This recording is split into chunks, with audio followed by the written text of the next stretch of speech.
A single mother lived next door to me for 8 years. My husband couldn't stand her. He even built a 12-foot iron fence and said she was a dangerous psychopath. When she passed away in the pouring rain, I was the only one who attended her funeral.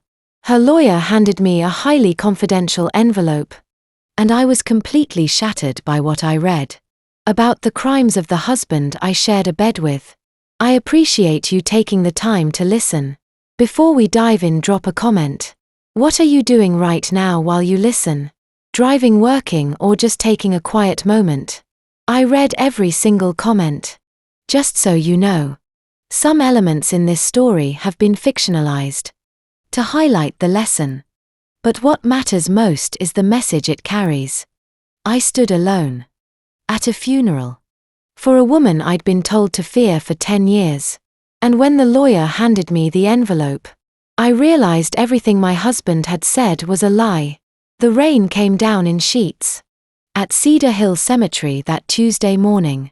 The casket, cheap pine, no flowers, was already being lowered into the ground. No mourners, no minister. Just me and the woman in the expensive suit, walking toward me through the MUD. Ms. Ashford, she extended her hand. I'm Helena Lockwood, attorney for Stella Whitefield's estate. Attorney Helena Lockwood was 51, with silver hair and eyes that had seen too many funerals.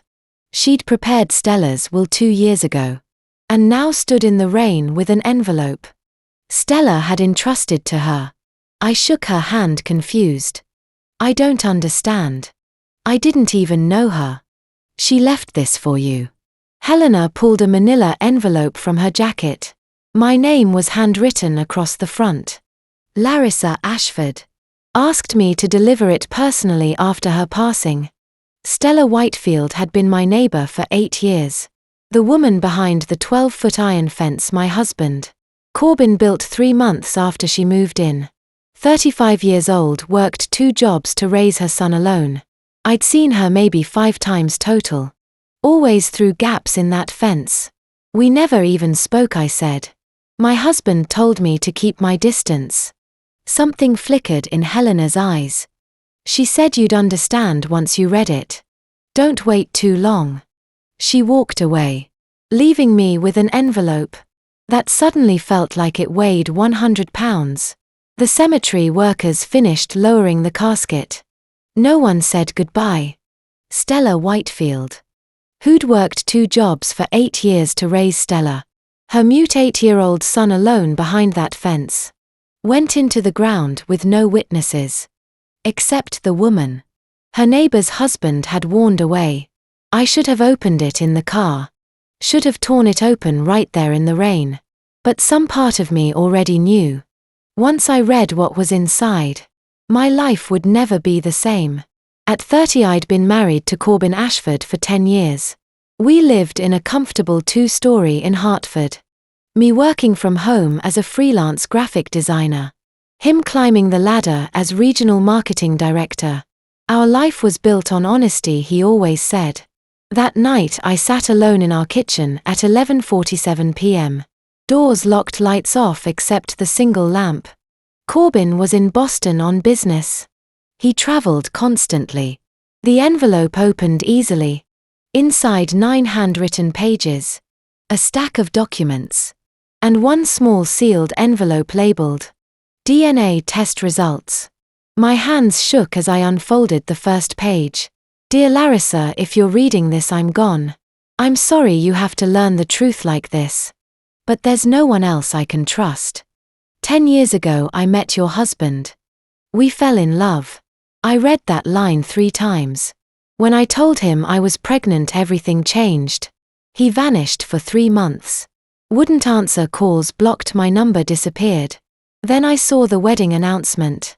Corbin Ashford married Larissa Mercer. 3 months after I told him about the baby. My vision blurred. I set the letter down, counted to 10, picked it back up.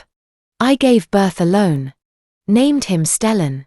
He was born without speech selective mutism. The doctors say.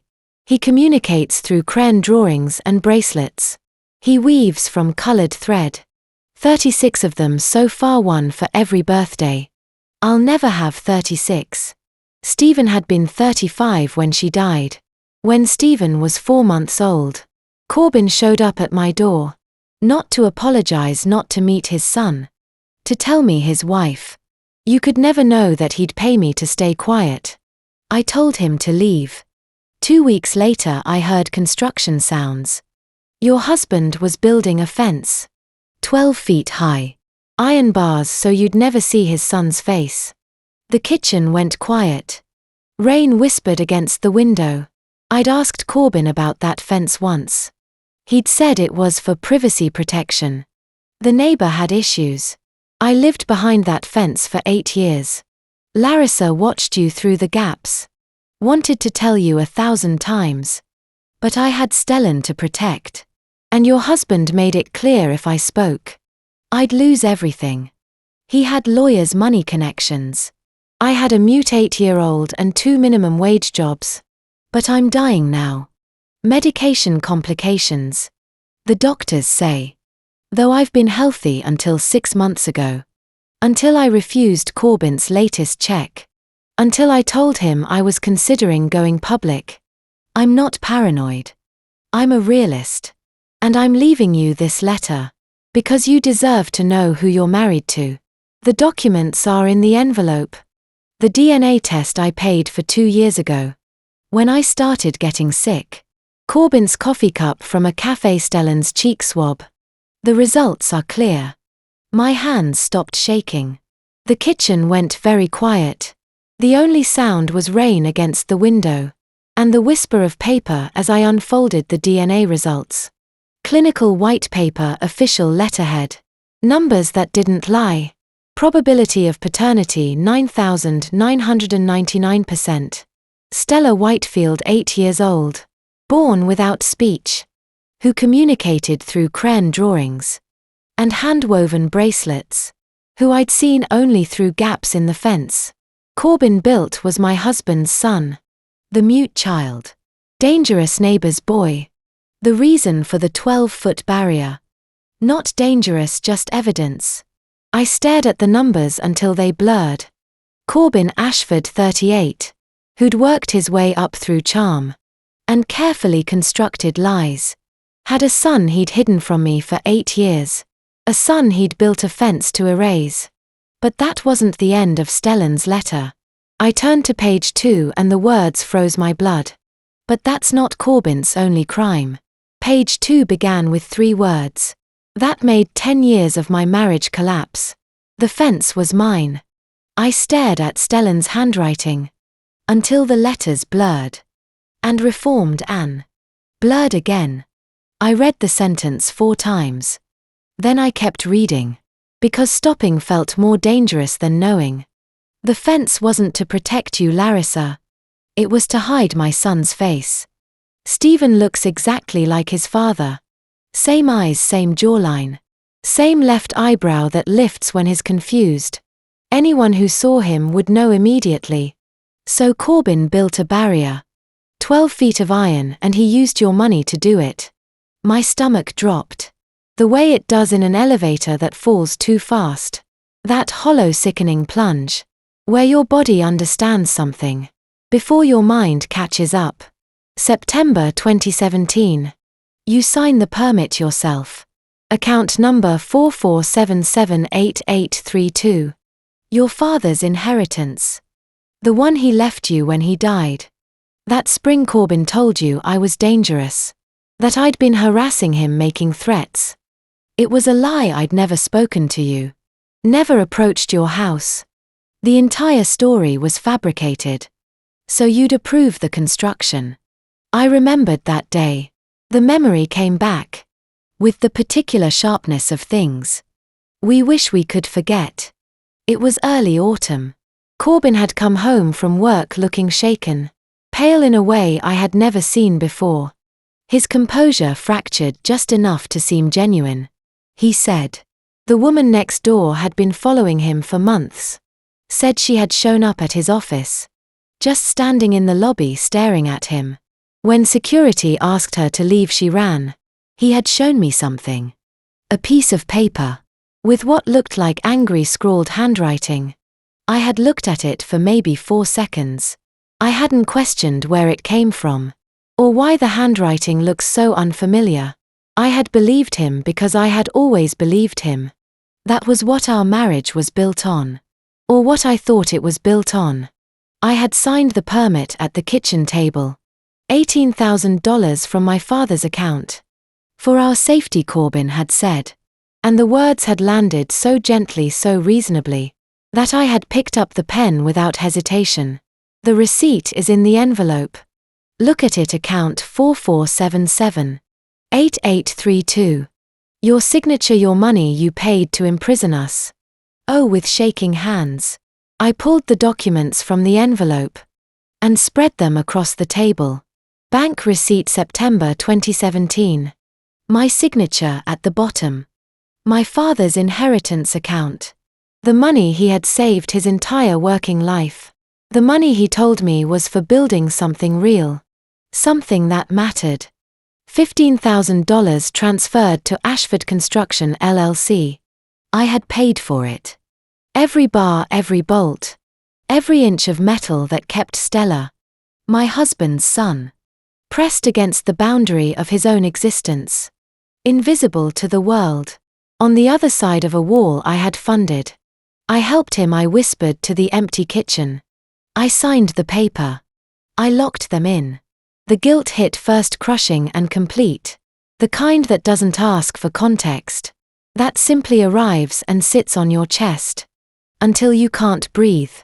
Then slowly something else began to rise beneath it. White hot and very clean. But the fence wasn't even the root of it, Larissa. The fence was just one more lie. Built on top of the original crime. The one that started everything. I turned the page. My hands had stopped shaking. Something cold and deliberate had settled in my chest, replacing the panic with something harder. Something that felt uncomfortably like clarity. August 2012. Your husband was 24 years old and drunk. He hit a man on Elm Street at 11:43 p.m. Nathan Sterling, 42. Walking home from his evening shift at the factory. Nathan left behind a wife and 3 children. Corbin drove away without stopping. The words swam. I set the page down.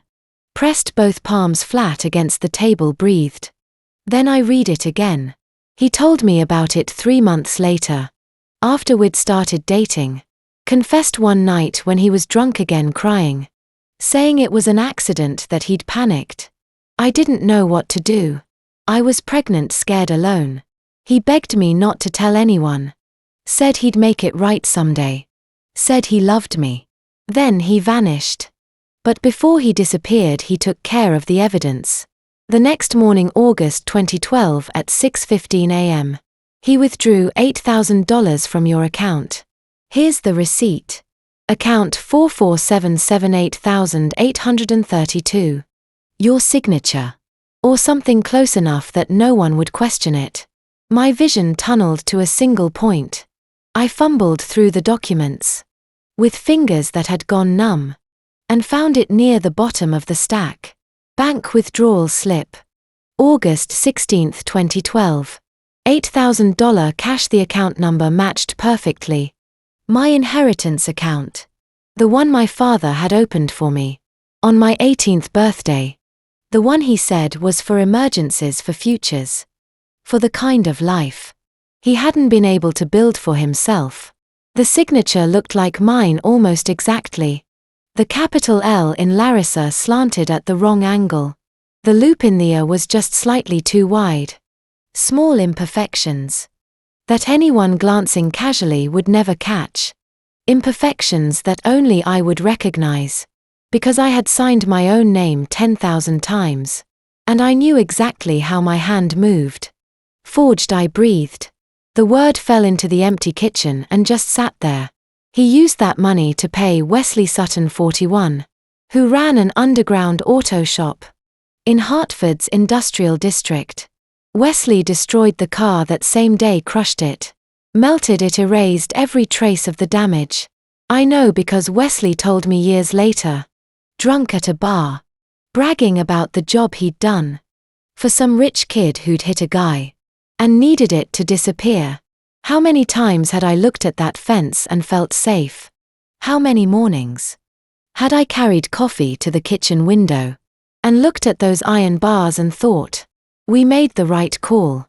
How many nights had I slept peacefully, genuinely deeply peacefully, while a woman and her child lived in fear and poverty, on the other side of a wall I had signed into existence, a wall built with money my father had spent 30 years saving, money that had also helped erase the evidence of a man's death. Nathan Sterling, 42 years old, walking home from a factory shift.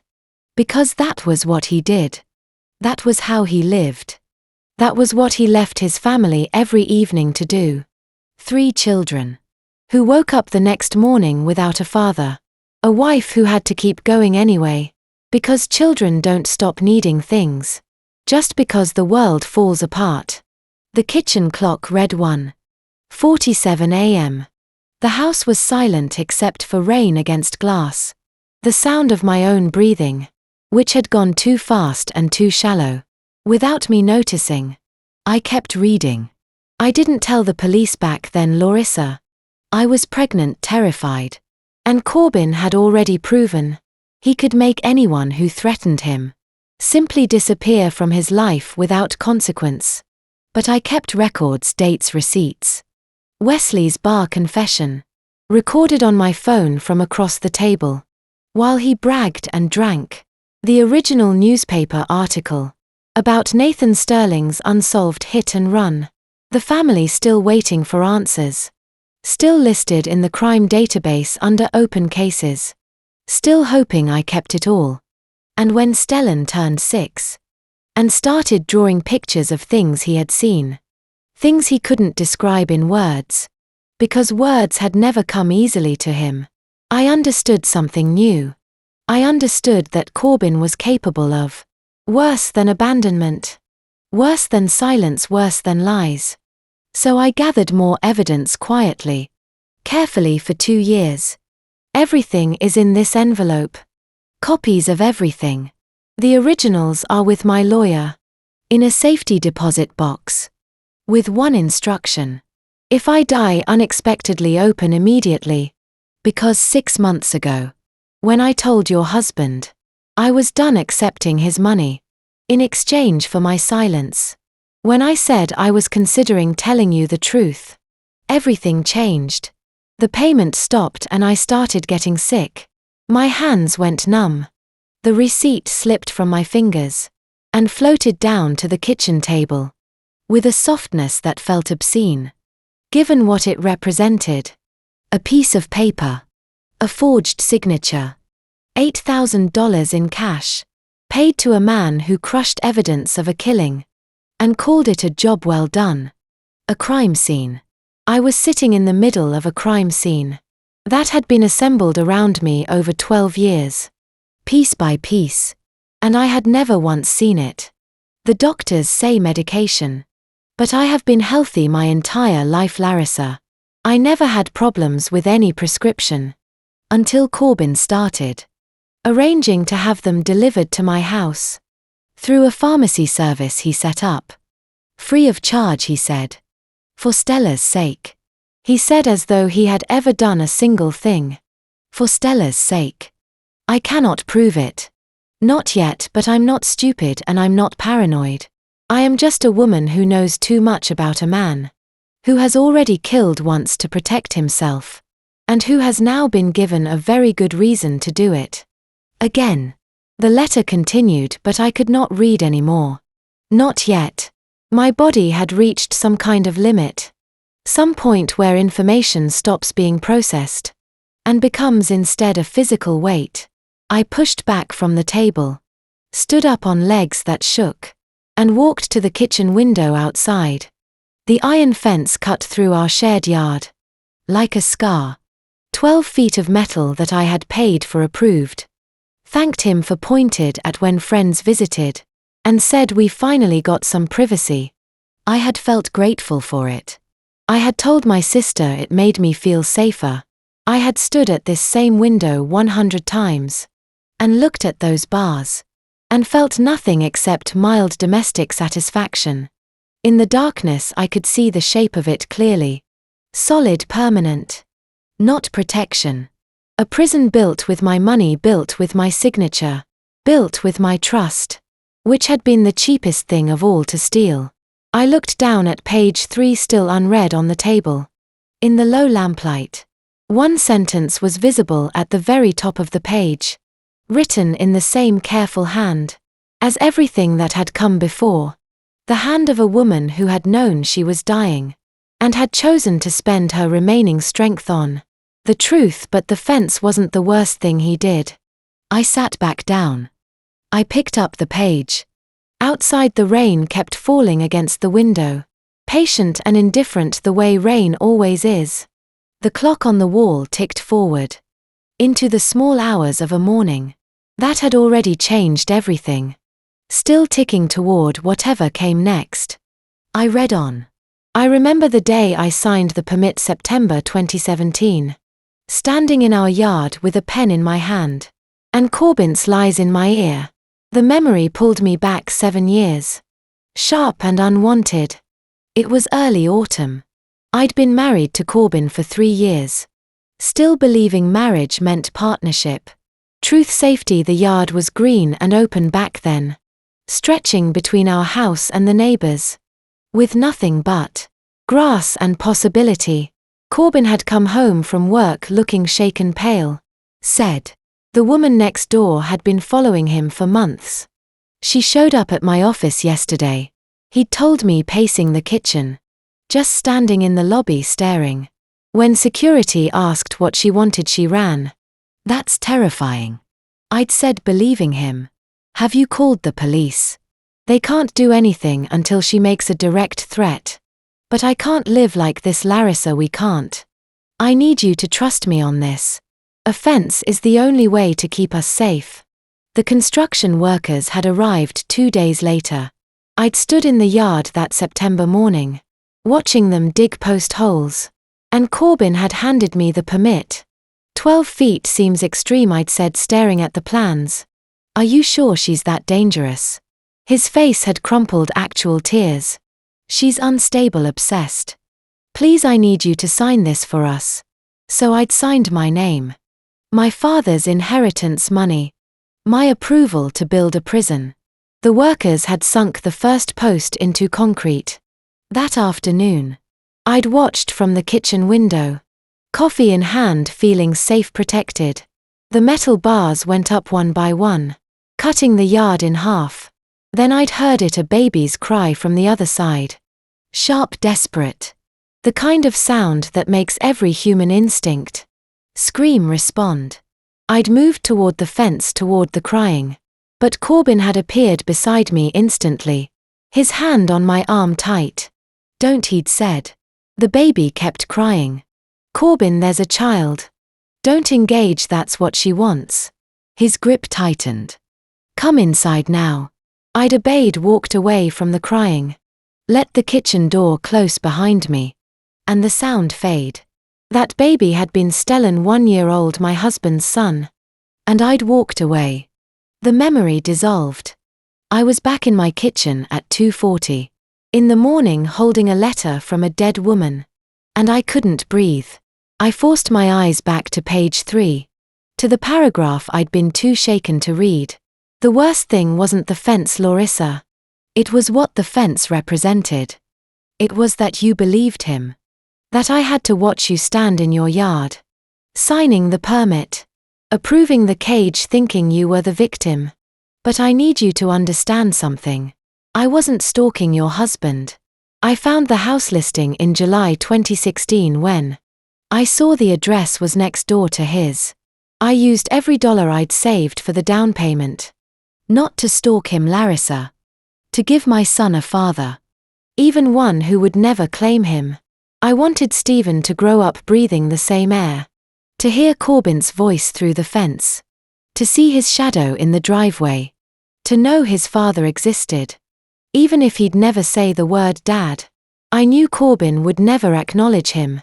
Knew he'd do everything to hide us. But I couldn't take Stephen away from the only connection to his father he'd ever have. Even a distant one, even a cruel one. So I bought the house. Moved in with a newborn. And a dream that maybe someday Corbin would look through a gap in whatever barrier he built and see his son's face and change. He never did. My throat closed. I kept reading. For 8 years. I paid lawyers to defend myself against harassment. Accusations that were lies. Restraining order petitions I had to fight in court. $12,000 in legal fees I didn't have. I took second jobs. Sold everything that wasn't essential. Lived in fear every single day. Because I wanted Stephen to hear Corbin's voice through the fence. When he left for work. In the morning. To see his car in the driveway. To watch his father's shadow move past the windows. At night and know even if he couldn't speak. Even if he'd never be claimed that his father was real. I gave my son 8 years of proximity. To a man who built a 12-foot wall to erase him. And you helped him do it. I'm not telling you this to hurt you, Larissa. I'm telling you. Because you need to know. What kind of man you're married to. The kind who would make his own child live in a cage. The kind who would make you the warden. And convince you it was for your own safety. The words blurred. I set the letter down. Pressed my palms against the kitchen table. Felt the wood solid beneath my hands. Stellan had sacrificed everything, her savings, her peace.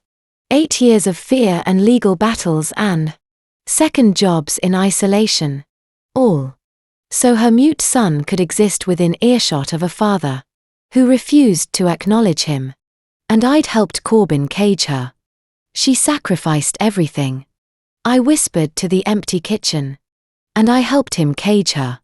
What kind of love makes a woman spend 8 years behind a fence, paying lawyers to prove she isn't crazy, just so her child can hear his father's footsteps? On the other side, what kind of desperation drives a mother to accept persecution as the price of proximity? I turned to page 4. My hands steadier now. My shock hardening into something colder. The next paragraph began. But there's something you don't know about. The bracelets in your jewelry box. I froze. My jewelry box sat on the dresser upstairs. I'd had it since college, filled with old earrings. Entangled necklaces I never wore. Cheap costume pieces. Things I'd collected over the years and forgotten. I'd never seen any bracelets. I took the stairs 2 at a time. The letter still clutched in my hand. My heart hammering against my ribs. The bedroom was dark. 307 in the morning. I flipped the light switch. And went straight to the dresser. Where my wooden jewelry box sat. Exactly where it had been for a decade. Collecting dust, holding forgotten things. I lifted the lid, the hinges creaked. Inside, tangled silver necklaces I never wore. Cheap earrings from college, a broken watch. The usual debris of a life half lived. I dug beneath the tangled fingers, searching. And then I felt them. Small, soft, woven. I pulled out the first one. Red thread carefully braided, about 3 inches long. Then another, blue, then yellow, green, purple, orange. I kept pulling them out one after another. Laying them on the dresser in a growing line of color. 36 small bracelets, each one woven from colored thread. I stared at them. I'd seen these before. For years. I'd been finding them in the yard near the fence. Caught in the grass. I'd pick them up while gardening. Thought they were pretty trash. The wind had blown over. Tossed them into the jewelry box. Without a second thought. Pretty junk. I grabbed the letter, hands shaking. And found the paragraph on page 4. Stellan started making bracelets when he was 3 years old. Every week for 5 years. He braided a new one. From thread I bought at the craft store. Red, blue, yellow, green, purple, orange. The brightest colors he could find. He'd push them through the gaps in the fence, where the metal had rusted at ground level, hoping you'd find them. hoping you'd know. Someone on the other side was thinking of you. You did find them, Larissa. You picked them up while gardening. Tossed them in your jewelry box. Thought they were pretty trash. You kept 36 handmade gifts from a child you were told to fear. You kept every single one. But you never knew what they were. You never knew he was reaching for you. He was 3 years old, I whispered. Touching the red bracelet. Reaching for me, and I threw him away like garbage. I spread all 36 across my bed. A rainbow of thread, each one slightly different. Some were tight and even the braiding precise. Others were loose and crooked, where small fingers had struggled with the technique. 5 years of hope lined up on my comforter. Like evidence at a crime scene. Because that's what this was. Evidence of a child's loneliness. Of my blindness. I picked up the first red one again. Ran my thumb over the braiding. The memory hit without warning. May 2019 afternoon. I'd been kneeling in the garden near the fence. Pulling weeds from the flower bed. The fence had gaps at ground level. Where the metal had rusted through. Small holes maybe 2 inches wide. Just large enough for something small to fit through. I'd seen movement through one of the gaps. A child 3 years old, maybe 4. Dark curls, big eyes. Sitting alone in the dirt. On the other side of the fence. He'd watched me through the gaps, silent. And then carefully, so carefully. He'd pushed something through the rusted hole. A bracelet, red thread clumsily braided. I'd picked it up, smiled at it. Cute little bracelet, I'd said to myself. Wonder where that came from. I'd pocketed it without looking back at the gap. Without looking at the child's face. Without speaking to him. From the house Corbin had called, Larissa, dinner's ready. Come inside, and I'd stood. Brushed the dirt from my knees, walked away. Obeying the standing rule. Don't engage, don't make contact. The neighbor's child is not your concern. I'd gone inside for dinner. And tossed the red bracelet into my jewelry box. That night already half forgotten. The memory dissolved. I was back in my bedroom at 3 in the morning. Holding the same red bracelet. And I wanted to scream. That was the first one I said to the empty room. May 2019, I smiled at it like it was litter. I never looked at his face. I never said a word. A 3-year-old child had sat in the dirt. Braiding thread. With fingers too small for the work. Pushing his creation through a gap in the metal. Hoping for connection. For acknowledgement, for anything. And I'd walked away to dinner. How many times had that child sat on the other side? Braiding thread with hands too small for the work. Hoping the woman in the garden would see him. Speak to him, love him. How many weeks had he waited for me? To push a bracelet back through the gap. To whisper a kind word to show him he wasn't invisible. 36, 5 years, I counted them again to be sure. Laid them out in rows on the bed, organized by color. By tightness of braid. By the progression from clumsy to skilled. Stellan's hands had grown 36. Something bothered me, the math felt wrong. 5 years, roughly 1 bracelet every 3 weeks. If he'd made them consistently, that would be. I grabbed the letter again. Scanned page 5. Where Stellan had written about the bracelets. In detail, my breath caught. Stellan made 37 bracelets total, Larissa. 1 every few weeks from age 3 to age 8. 36 of them he pushed through the fence for you. You have them all. I watched you collect every single one over the years. Never realizing what they meant. But the 37th bracelet is different. That one he's saving to give you himself face to face. When the fence finally comes down. He's been waiting 5 years to meet you. To put the last bracelet in your hand.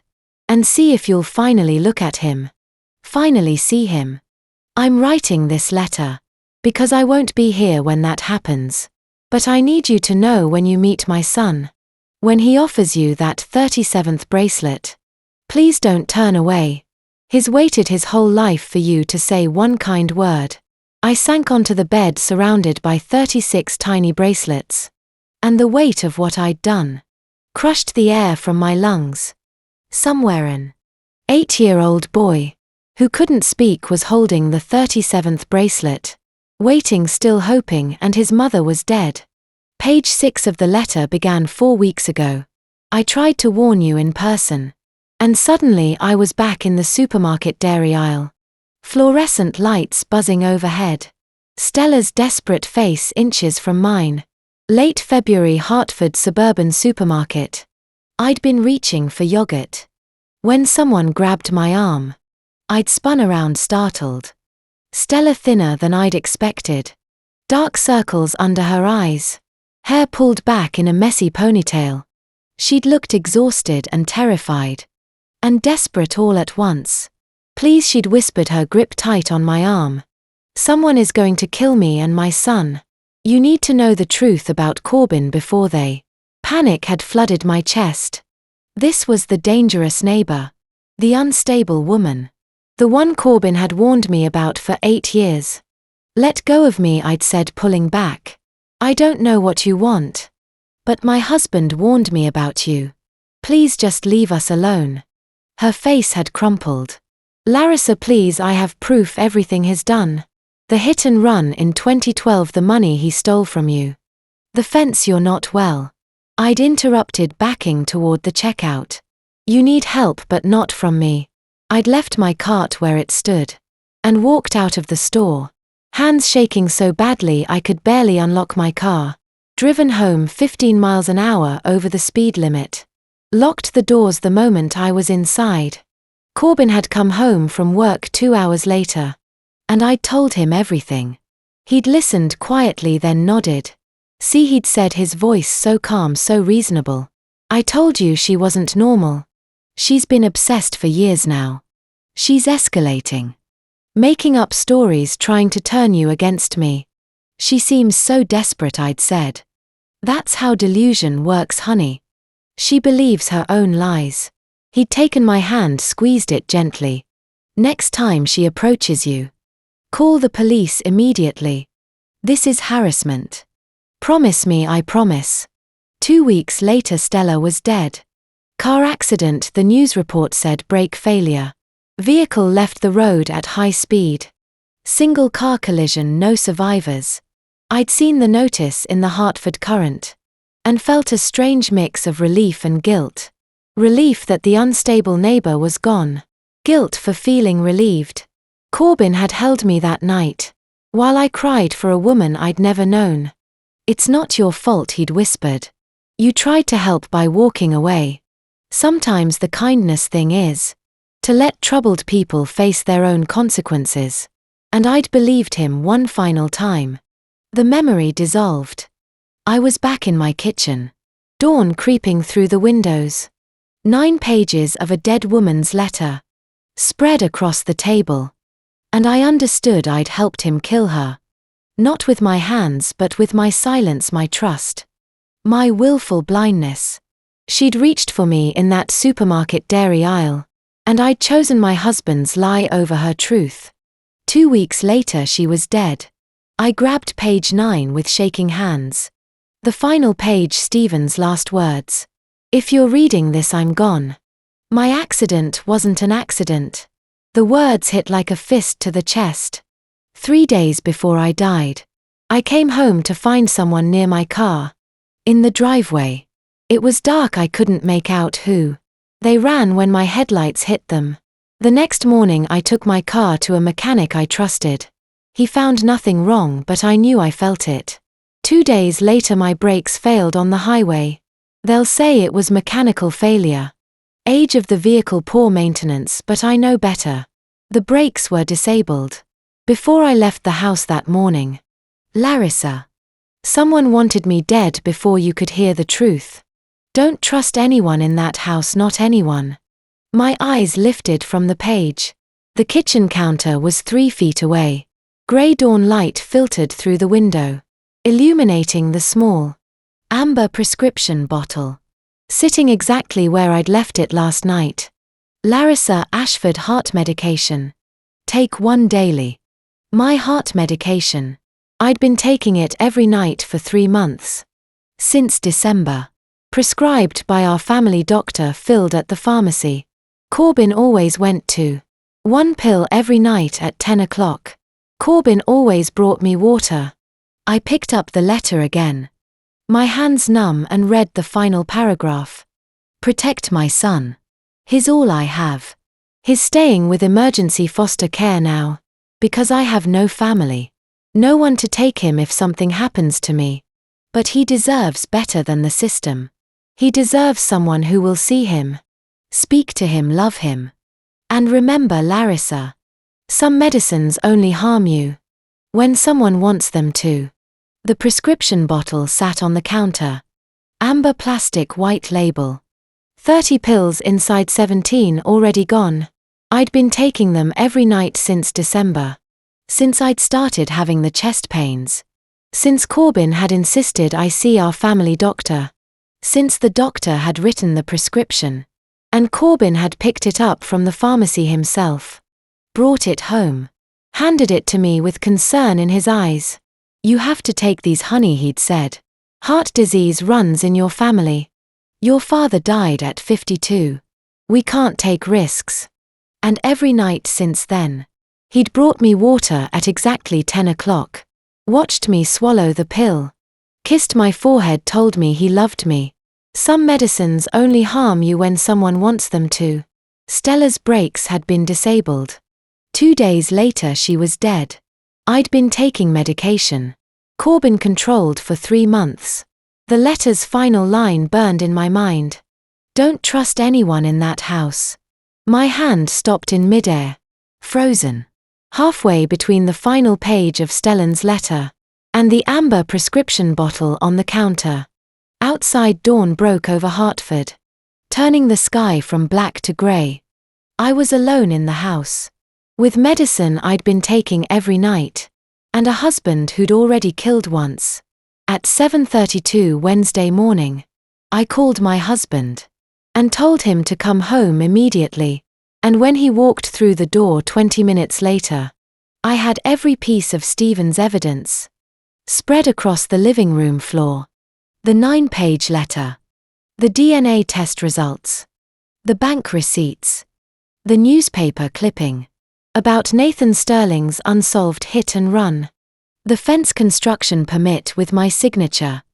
The 36 bracelets. Arranged in a rainbow across the coffee table. Corbin stopped in the doorway. Looked at the evidence, looked at me. I see, he said. Not what is this? Not I can explain. Just I see, like he'd been expecting this day for years. Dylan is your son, I said. My voice was steady cold. You got Stephen pregnant 10 years ago. Then vanished and married me 3 months later. You built that fence with my inheritance money. To hide him, to hide your own child like he was garbage. Corbin walked to the armchair, sat down, crossed his legs. Calm, comfortable. Go on, he said. Nathan Sterling died because you were drunk and hit him with your car. On August 15, 2012. You took money from my account. $8,000 to pay Wesley Sutton to destroy the evidence. You forged my signature. He tilted his head slightly. Anything else, Stephen? My voice cracked. Her brakes were cut. She knew someone was near her car. 2 nights before the accident. Someone who wanted her silent. Before she could tell me the truth. I waited for denial, for anger. For some desperate attempt to lie his way out. Instead, Corbin laughed. Not a nervous laugh, not forced. A genuine laugh, like I'd told a joke. Only he understood. You've been busy, he said.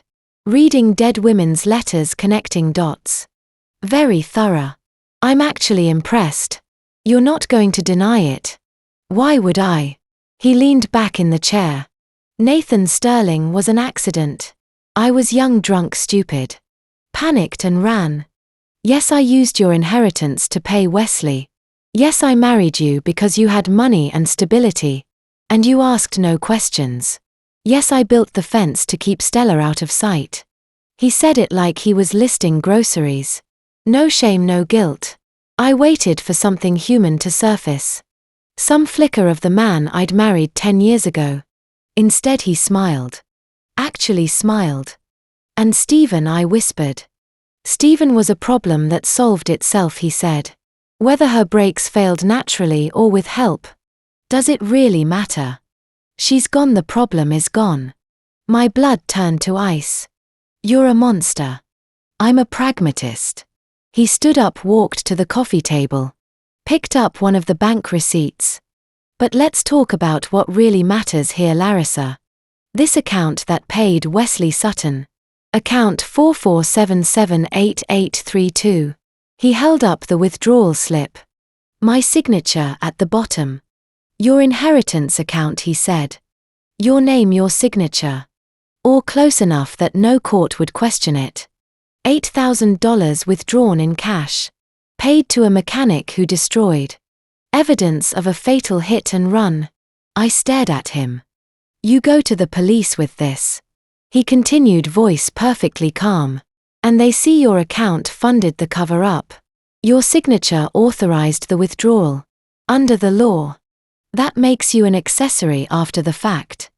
To vehicular manslaughter. You forged my signature. Prove it, he smiled. We're married. Your assets are my assets. Joint accounts, shared finances. Any prosecutor will see a wife who knew about the accident and helped her husband cover it up. You become complicit in everything, Larissa. The trap closed around me. We go down together, he said softly, or we both walk away. Your choice. I looked at the evidence spread across my living room. Every piece of it tied back to my inheritance account. My name, my money used to build a fence, destroy a car. Cover up a death. I didn't know, I said, but you benefited. He gestured around the room. This house, this life. 10 years of comfort. Funded by money that paid off a hit and run. You think any jury will believe you had no idea? That you were just an innocent victim? The trap was perfect, elegant. He'd built it the day he forged my signature in 2012. And I'd been living inside it for 12 years without knowing. So what now, I asked. He straightened his tie. Now, you put all this back in whatever box you found it in. We never speak of it again. Stellan stays in foster care where he belongs. You keep taking your medication like a good wife. And we go on living our comfortable life. And if I refuse, then we both go to prison. He checked his watch. I have a meeting at 9. Are we done here? I looked at him. Really looked at him and saw nothing. No love, no guilt, no humanity. Just calculation. Just a man who'd killed twice. And was threatening to destroy me if I didn't help him hide it. Yes, I said quietly, we're done. He nodded, turned toward the door. Corbin, he stopped. I stood up, walked past him, opened the front door wide. Get out of this house right now. He stared at me, calculating. You don't want to make an enemy of me, Larissa. I held the door wider. I said, get out. For a long moment we stood there. Then he walked through the door without another word. I closed it behind him, locked it. Leaned against the wood. And felt my hands start to shake. The living room floor was still covered in evidence. Evidence that could destroy us both. Corbin's car started outside. The engine fading as he drove away. I was alone in the house, alone with the truth. Alone with a legal trap. That made me complicit in crimes I'd never known existed. And standing there in the silence, I realized something. I just declared war on a man who'd already killed twice. The house felt different after he left. Not safer, but emptier. Like a trap with the predator temporarily gone. Wednesday evening, 6:47. I sat at the kitchen table. Surrounded by Stellan's evidence. Trying to think through options. If I called the police now, they'd investigate. They'd see my inheritance account funded. The cover-up of a fatal hit and run. Corbin would claim I knew about it all along. That we were partners. My account, my signature. My money, I'd be arrested alongside him. Or he'd flee before they could build a case. And I'd be left holding the legal consequences alone. I needed evidence that didn't implicate me. something that proved his guilt. Without dragging me down with him, my eyes drifted to the kitchen counter. The amber medication bottle sat exactly where I'd left it. That morning Larissa Ashford heart medication. Take 1 tablet daily at bedtime. I'd been taking it every night for 3 months. Since December. Every night at 10 o'clock Corbin would bring me water. Watch me swallow the pill, kiss my forehead. Stella's warning whispered in my mind. Some medicines only harm you when someone wants them to. I stood up, walked to the counter, picked up the bottle. 17 pills left. 13 already inside my body over the past weeks. If they were trying to kill me slowly, stopping now might not be enough. But continuing was suicide. I opened the bottle, walked to the sink, and poured every pill down the drain. Turned on the garbage disposal, watched them disappear. At 8:33 my phone buzzed. Unknown number text message. You know, don't do anything foolish. I stared at the screen. 7 words, no signature, no elaboration. They were watching. They knew I'd confronted Corbin. They knew I had Stellan's letter. And they were warning me. I didn't sleep that night, couldn't. Every creak of the house sounded like footsteps. Every shadow through the window looked like someone watching. I kept the lights off, sat in darkness and waited. By dawn I'd made my decision. If they wanted me dead, they'd hidden the weapon in plain sight. The medication, the nightly routine. The gentle concern masking slow poison. But I needed proof. Something beyond Stellan's letter and my suspicions. At 7:18 Thursday morning, I went to the garage and found a crowbar. Corbin's second-floor office had been locked. For 2 years. He'd installed the lock himself. Told me it was for work files. Confidential client information. He couldn't risk me seeing accidentally. I'd believed him, trusted him. Never questioned why my husband needed a locked room. In our own house. The crowbar fit between the door and the frame. One hard pull and the lock splintered. The office was small, desk, filing cabinet. Laptop closed on the surface. I opened the filing cabinet. Inside stacks of paper, bank statements, property deeds. And beneath those, a bundle of letters tied with string. Handwritten on expensive stationery. I untied the string with shaking hands. The first letter was dated January 2022. See when you have enough signatures. For the property transfer. We can finally leave Hartford. 2 more months of this charade. The inheritance accounts are nearly drained. To offshore, after that we're free. I flipped to the next one, June 2023. The woman next door is escalating. Deal with her first, she's becoming a liability. Make it look organic. After that we handle L. My hands went numb. October 2023, same handwriting. See property transfer complete. Accounts established in Cayman as discussed. L still trust you completely. Medication working as planned. Doctor confirmed prescription filled monthly. No suspicion. Mexico departure set for April 15, 2024. 6 months with anticipation. Saskia Sterling Ashford. I stopped breathing. Saskia Sterling Ashford. Sterling Ashford. Ashford was Corbin's surname. He had another wife. Saskia Sterling Ashford. 36 years old. According to the property deed paperwork in the file. Owned a mansion in Cambridge, Massachusetts. Legally married to Corbin 8 years before. I'd met him, I wasn't the wife, I was the target. I kept reading. Hands trembling so badly the papers rustled. March 10, 2024. 2 days before Stellan's car accident. C. Dunk's car handled brakes clean cut. Will fail on first slope above 40 miles per hour. Took care of it myself last night. While she was working late shift. Police will rule mechanical failure. Your turn with LS medication, triple the dosage. As we discussed. Heart attack will look natural given family history. Do it this week. Mexico tickets booked April 15th. Once L is gone. The house and all accounts transfer to us as planned. The inheritance money, the life insurance, everything. 7 years of patience almost done. I photographed every letter with my phone. My hands shook so badly. Some of the pictures came out blurred. But I kept going. Every page, every signature. Every piece of evidence. That proved this wasn't just Corbin. There were 2 of them. 2 killers, 2 monsters working together. Stephen's brakes hadn't failed naturally. Saskia had cut them herself. 2 days later Stephen died. And my medication. This pills I'd been taking every night since December. Wasn't heart medication. It was poison. Slow calculated murder disguised as preventive care. The last letter I photographed was dated March. The same day as Saskia's confession. About Stella's brakes.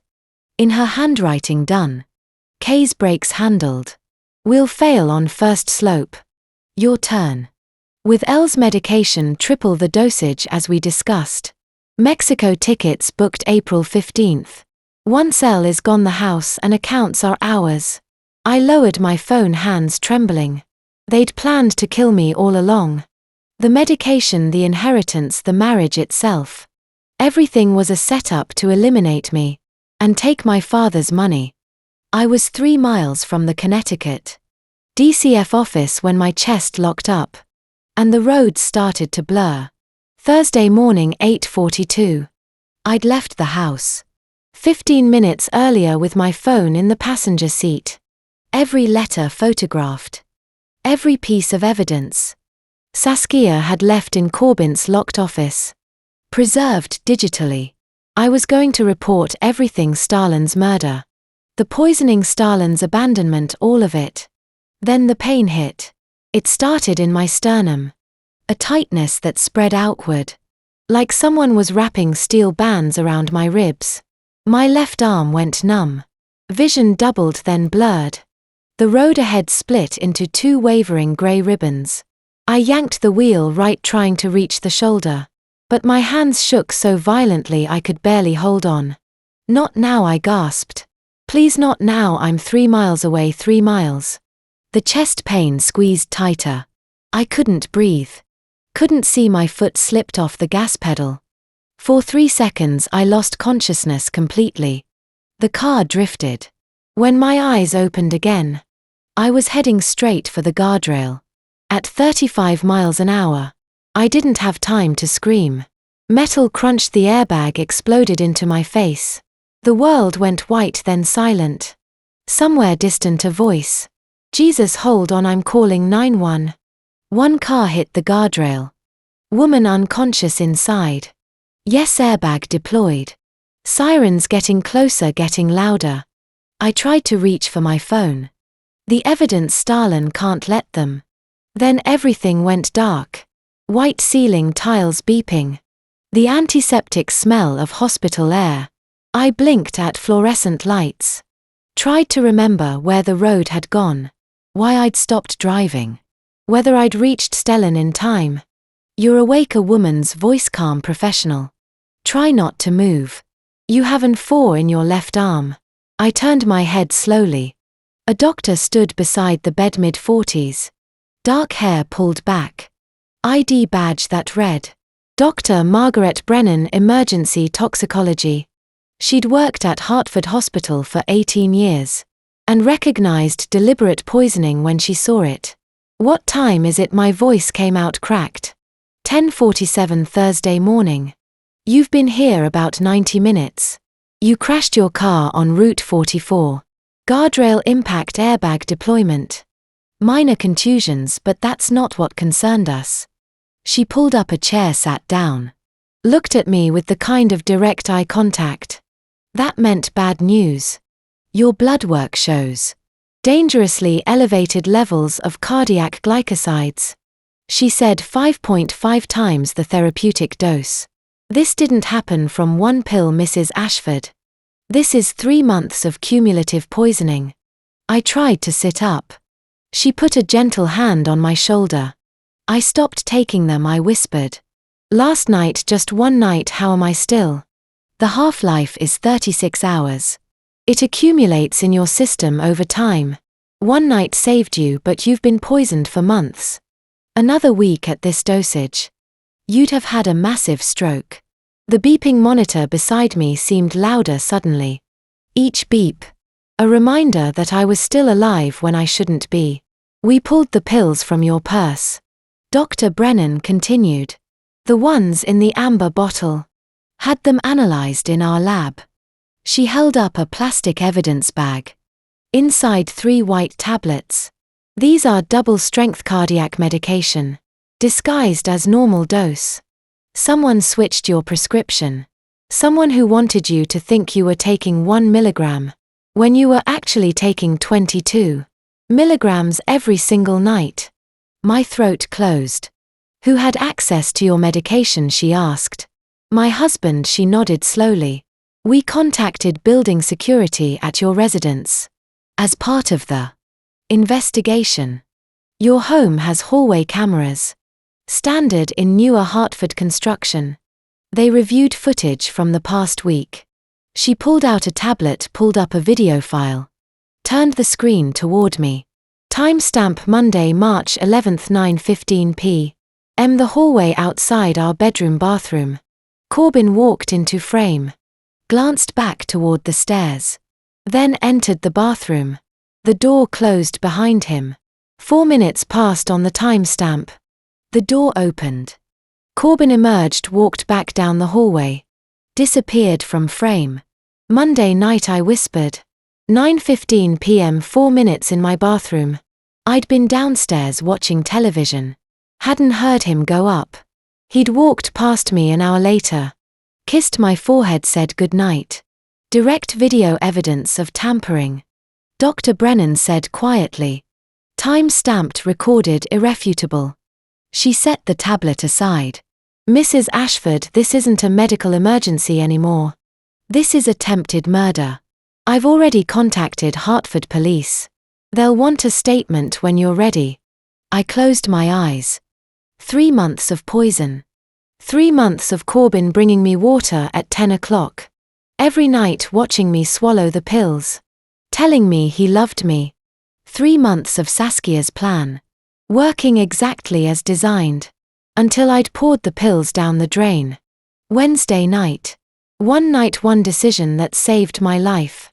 There's someone here to see you, Dr. Brennan said. He's been waiting since the ambulance brought you in. Says his family. I don't have any family. I said my father died 5 years ago. No siblings, no one. He has your father's last name. Mercer says he's your uncle. My father had a brother, Desmond. I'd met him once at my father's funeral. Brief conversation, exchanged numbers, I'd never called. He'd moved to Hartford years ago for work. Police work, I remembered vaguely. The door to my hospital room opened. I expected a nurse. Another doctor, maybe police responding to the crash. Instead, a man in his mid-50s stepped in. Dressed in plain clothes. Hartford PD badge clipped to his belt. He had my father's eyes, grey-blue, sharp kind. Larissa, he said, and his voice cracked slightly. I'm Desmond Mercer, your uncle. And I think you need to tell me everything. I handed him my phone without a word. 9 pages of Stellan's letter and photos. The DNA test screenshots of Saskia's letters. From Corbin's locked office. The hallway camera. Timestamp showing him at my medicine cabinet. Desmond took it. Sat down in the chair beside my hospital bed. And started scrolling. His face changed with each image. Hardened at the DNA test. Showing Stephen was Corbin's biological son. Darkened at the receipt from 2012. My inheritance account paying Wesley Sutton. To destroy evidence of a fatal hit and run. Went stone cold. At Saskia's March letter. Describing exactly how she'd cut Stellan's brakes. He didn't speak, just kept scrolling, reading every word. 11:34 he looked up search warrant. He said I can get it in 2 hours. He stepped into the hallway. And I heard his voice through the half-open door. Rapid, authoritative. The tone of someone who'd spent 30 years as chief inspector, and knew exactly which calls to make. Garrett, it's Desmond Mercer. I need a search warrant executed in 2 hours. 2 addresses: Hartford and Cambridge, Massachusetts. Vehicular manslaughter 2012. Attempted murder by poisoning. Possible bigamy. I'm sending evidence now. Yes, I'm certain my niece is the victim. She has documentation. Letters, DNA proof, security footage. I need this moving fast. They're planning to flee to Mexico April. That gives us 3 weeks, but I don't want to wait. Another pause. DA's office already called them. They're reviewing now. This is happening. Garrett, get your team ready. He came back into the room. And for the first time since reading Stellan's letter, I felt something shift. I wasn't alone anymore. Watching my uncle work was like watching a machine activate. He knew exactly which laws applied, how to move fast, who to call. 30 years of experience mobilizing in real time. The search warrant is moving, he said, sitting back down. But I need you to tell me. Who is Saskia Sterling Ashford? That name keeps appearing in these letters. Corbin's wife, I said. His real wife. She lives in Cambridge, Massachusetts. They've been planning this together. Stellan's murder, my poisoning, stealing my inheritance. Desmond pulled out his own phone, typed rapidly. Sterling Ashford. He muttered Massachusetts marriage records. He went still, stared at the screen. Larissa, he said quietly. When did you marry Corbin? September 2014. We've been married 10 years. He turned his phone toward me. Marriage license, state of Massachusetts. Corbin Ashford and Saskia Sterling, August 3, 2006. Still active, never divorced. He married her 18 years ago. Desmond said 8 years before he married you. The room tilted. That's not possible, I whispered. We have a marriage certificate, joint bank accounts. The house deed has both our names. Bigamy, Desmond said. Under Connecticut law. A second marriage, while the first is still valid, is void. From the beginning. You were never married to him, Larissa. Legally you never were. Not his wife, never his wife. 10 years of my life. Wedding vows, shared bank accounts. The house deed with both our names. All of it legally meaningless. I'd been living as a placeholder for his real wife. In Massachusetts. He married me for my inheritance, I said. And my voice sounded distant, disconnected. Knowing his real wife was waiting. Knowing it was all fake. The inheritance, Desmond said, pulling up another screen. Your father left you how much? $432,000 plus the house. And Corbin had access to those accounts. Joint accounts after we married. He said it was easier for paying bills. Managing finances together. Desmond's jaw tightened. He's been draining them for 10 years. The fenced the cover-up payment to Wesley. Probably transferring funds to offshore accounts. With Saskia. Your entire inheritance used to fund his crimes. While he planned to kill you and take the rest. My phone buzzed in Desmond's hand. Text message. He glanced at the screen, then handed it to me. Unknown number. You're making a mistake. Walk away now. I showed it to Desmond. They know I'm here, I said. They know I'm talking to police. Good, Desmond said grimly. Let them know. Let them panic. Panicked people make mistakes. His own phone buzzed at 12:28. He answered. Sinclair, what have you got? He listened, his expression shifting. You're certain? How many? A pause. I'm coming down right now. Don't let anyone else touch it. Chain of custody starts immediately. He ended the call, looked at me. Detective Sinclair just searched Corbin's car, he said. Found a hidden compartment under the driver's seat. What was in it? A burner phone. 37 messages between Corbin and Saskia. My breath caught. 37 messages documenting the conspiracy. Desmond continued. Dates, times, planning. They kept records of everything, Larissa. Every step of Stellan's murder. Every detail of your poisoning. They documented their own crimes. Why would they keep that arrogance control? Insurance against each other turning he stood. Or they never thought they'd get caught. People who've gotten away with murder for 12 years. Start to feel invincible. The burner phone sat in an evidence bag on Detective Sinclair's desk.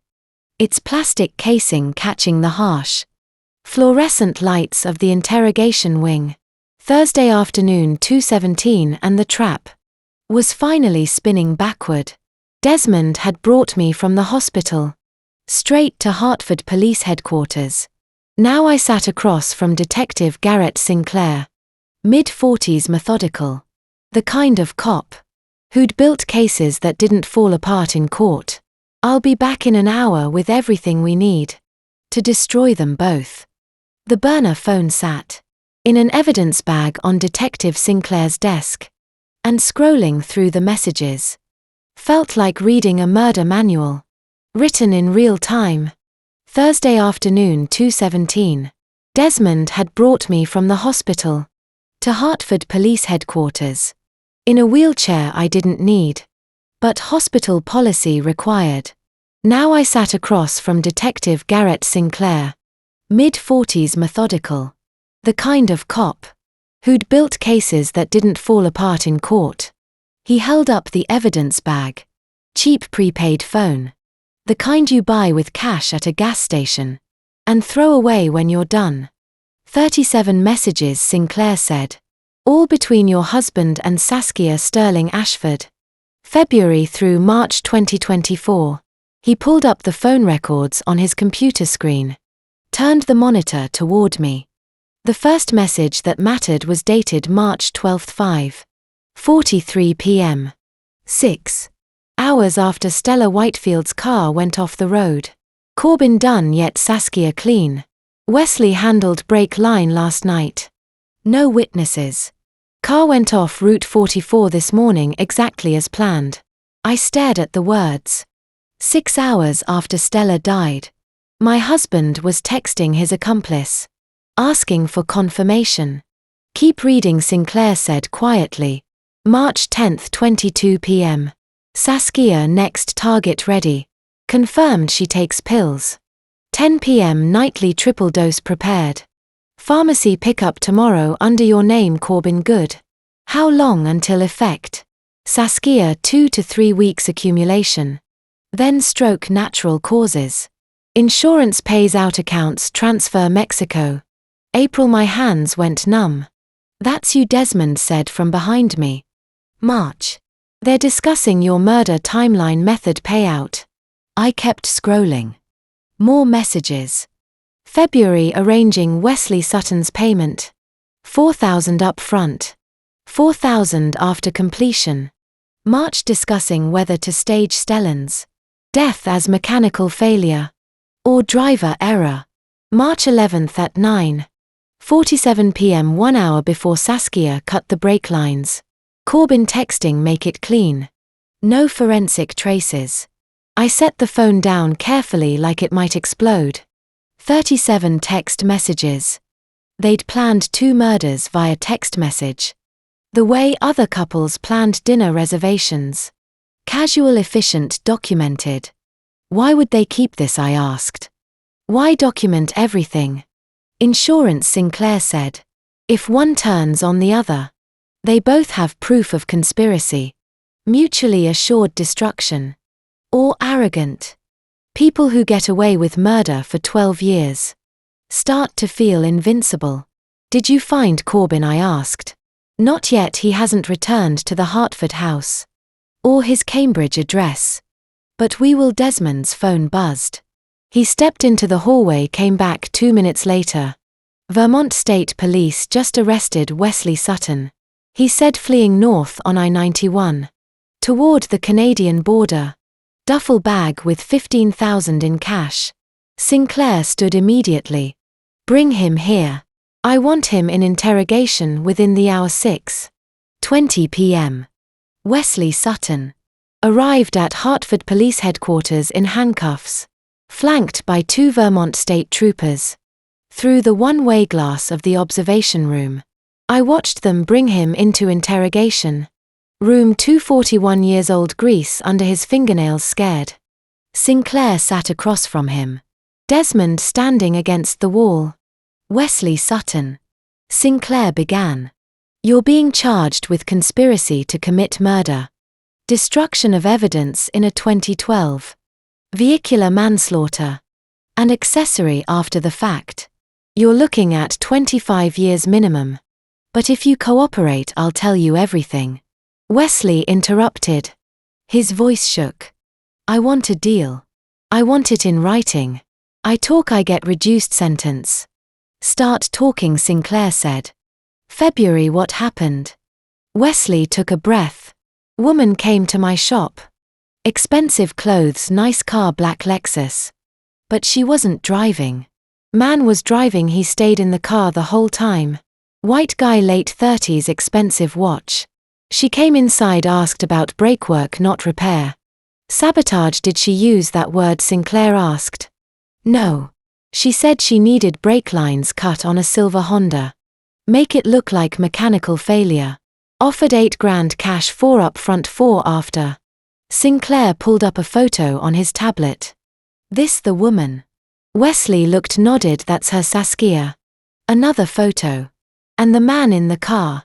Wesley stared at Corbin's picture. Yeah, that's him. He waited 40 minutes while we talked. Just sat there in the driver's seat. Didn't come inside, didn't leave, waited.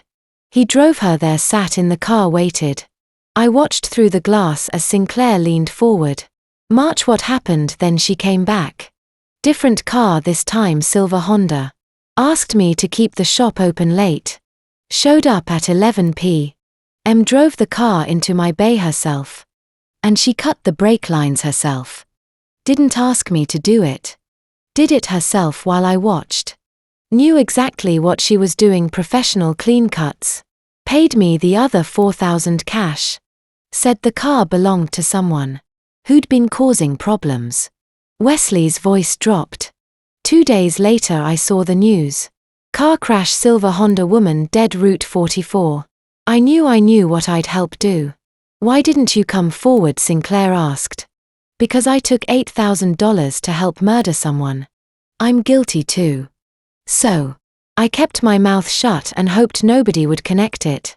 But when you started asking questions about Corbin Ashford, when you pulled my bank records, I ran. Sinclair stood. You're going to write all of this down. Every detail.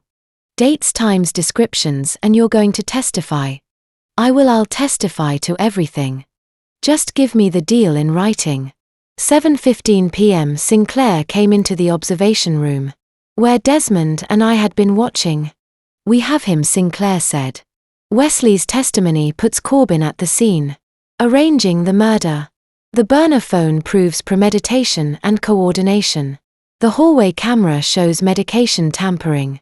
The bigamy proves motive, fraud, inheritance theft. Desmond checked his watch. 7:42. The evidence is overwhelming, he said. Wesley's testimony. The burner phone, your hallway camera. The bigamy records. We have them, he paused. But there's someone else who needs to hear this. Someone who's been waiting 14 years for answers. About her husband's death. He looked at me. Larissa, I need you to meet Astrid Sterling. She's Nathan's widow. The woman who answered the door. Looked like she'd been holding her breath for 14 years. Thursday evening, 8:32. Desmond and I stood on the front steps of a modest ranch home in a quiet Hartford neighborhood. The kind of house you buy when you're starting over. When you've lost everything. And you're rebuilding from nothing. Astrid Sterling was 52. With grey threading through dark hair. Pulled back in a loose bun. She wore a librarian's cardigan. Sensible, worn at the elbows. And her eyes held the particular exhaustion of someone who'd carried grief so long it had become part of her posture. Mrs. Sterling, Desmond said gently. I'm Chief Inspector Desmond Mercer. We spoke on the phone. This is my niece Larissa. Astrid looked at me. Really looked. like she was trying to see past my face, into my connection to her dead husband. "Come in," she said quietly. The living room was small, clean. Photos lined the mantel. A progression of 3 children, growing up without their father. Astrid saw me looking. "Marcus, Penelope and James," she said. 26, 24 and 18 now. They were 12, 10 and 4 when Nathan died. She moved to the kitchen, returned with tea. Her hands shook as she poured, and the cup rattled against the saucer, with a rhythmic clicking that sounded like a clock, counting lost time. "Marcus was supposed to graduate from Yale," Astrid said, staring at the steam rising from her cup. "Full scholarship, computer science. He had 2 years left when Nathan died. But I couldn't work enough hours to keep the house, pay the bills, feed 3 kids. So Marcus came home, dropped out, got a job managing a hardware store, because I needed help." She pointed to a photo from what looked like 2011. Happy family, father and 3 kids, everyone smiling. Then another photo, 2018. Marcus looked 40 instead of 20. Hollow eyes, shoulders bent. "Penelope tried to kill herself twice," Astrid continued, her voice flat, matter of fact. The tone of someone who told the story so many times. It had lost its edges. Once at 15, once at 17. Depression, grief, guilt that she was alive and her father wasn't. She showed me another photo. Young woman with scars on her wrists, barely visible in the frame. "James doesn't remember his father's face," Astrid said. "He asked me sometimes, why don't I have a daddy like everyone else? He's 18. He's asked that question his whole life." I set my tea down carefully. "I'm so sorry. Nathan was a good man," Astrid said. "Factory worker, evening shift. Walking home because our second car had broken down, and we couldn't afford to fix it. Crossing Elm Street at the crosswalk. Following the rules." Her voice cracked. "Someone hit him and kept driving. Police said the driver was probably drunk. Probably panicked. They investigated for 6 months, found nothing. No witnesses, no evidence. Case went cold until now," Desmond said quietly. Astrid looked up. "You said on the phone you have new information about the driver." "We do," Desmond said. "But first you mentioned you had footage from a neighbor's dash cam." Astrid stood, walked to a closet, pulled out a dusty cardboard box. Inside, a small USB drive. "My neighbor across the street," she said. "Mr. Henderson. He had a dash cam in his car parked facing Elm Street. It was running that night, battery backup. He gave me the footage after Nathan died. Said maybe someday it would help." She plugged the drive into a laptop on the coffee table, pulled up a video file. "Police said it was too grainy to identify anyone." Astrid said the figure was too far away. "But I've watched this 1,000 times. I know someone is in this footage. I just could never prove who." The video started playing. Night. Grainy black and white. Timestamp in the corner glowing green. 11:47, 23 p.m. March 2012. The exact moment one family ended, and another began living a lie. The camera showed Elm Street crosswalk. Street lights creating pools of yellow. Then movement. A car too fast, swerving slightly. It struck something, someone. The figure crumpled. The car didn't stop. 2 seconds later the driver's door opened. A figure emerged. Ran not toward the victim, away from it. The figure crossed the frame for maybe 3 seconds. Dark clothes. Too far from the camera for facial features. But the walk, I knew that walk. The slight drop in the left shoulder. The way the right leg favored weight. Just a fraction more than the left. An old football injury Corbin had told me about years ago. Torn ligament, never quite healed right. My stomach dropped. I'd seen him walk across our bedroom 1,000 times. Watched him leave for work every morning. Knew the exact rhythm of his gait. The way you know a song you've heard your whole life. "Do you recognize him?" Astrid asked quietly. The police said the footage was too grainy. But you see it, don't you? I couldn't speak, couldn't look away from the screen. Larissa, Desmond said, is that Corbin? I watched the footage loop, the figure fleeing. The distinctive posture, the shoulder, the leg. Yes, I whispered. That's him. Astrid closed her eyes. I've been waiting 14 years to hear someone say that. Desmond stood. Mrs. Sterling, this footage is now evidence. In an active investigation. We need the original file. We have testimony. Phone records and now visual confirmation. We're going to get justice for Nathan. Astrid looked at him. Will he go to prison? Yes, Desmond said, for a very long time. 30 minutes later. Desmond drove us back toward my house. I stared out the window watching the road blur past. The brake lights of the car ahead flashed red. Normal routine. Everything looked so normal.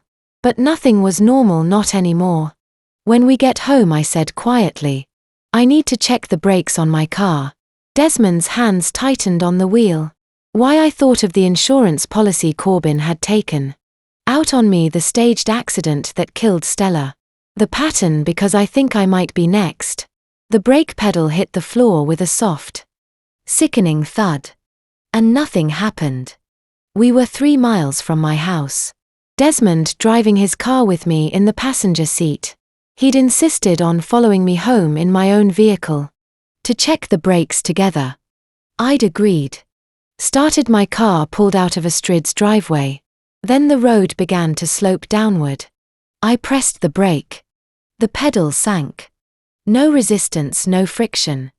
Just empty air beneath my foot. No, brake. The car picked up speed. 30 miles an hour, 40. The slope steepened. I pumped the pedal frantically, nothing. The brake line was completely severed. Desmond's headlights flashed behind me. He'd seen me accelerating, realized something was wrong. 50 miles an hour. The road curved ahead. Trees on both sides. And directly in my path. An oak tree the size of a building. I yanked the wheel right. The car veered off the road, tires screaming. They're a massive haystack in a farmer's field. 20 feet from the tree line. I aimed for it. The impact felt like hitting a wall of cotton. The car plowed into the hay. Momentum dying in a cloud of dust and dried grass. The airbag didn't even deploy. I'd been going just slow enough. Desmond's car screeched to a stop on the shoulder. He was out and running before I could open my door. Are you hurt?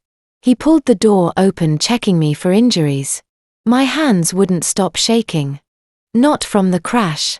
From knowing they'd tried to kill me. In the exact same way they killed Stellan. The exact same way. I'm fine, I said. Check under the car. Desmond dropped to his knees. Pulled out his phone flashlight. Looked beneath the chassis. Jesus Christ, he breathed. Brake fluid everywhere. The line's been cut clean, cut professional. They knew, I said. They knew I went to Astrid's. They knew I saw the footage. Desmond stood already dialing his phone. Detective Sinclair. I need a tow truck to Route 44. Mile marker 7 and a forensics team. Attempted murder, brake line sabotage, yes, right now. The haystack saved my life. A haystack, 1 more second. And I'd have been wrapped around that oak tree. And they would have called it an accident. Mechanical failure.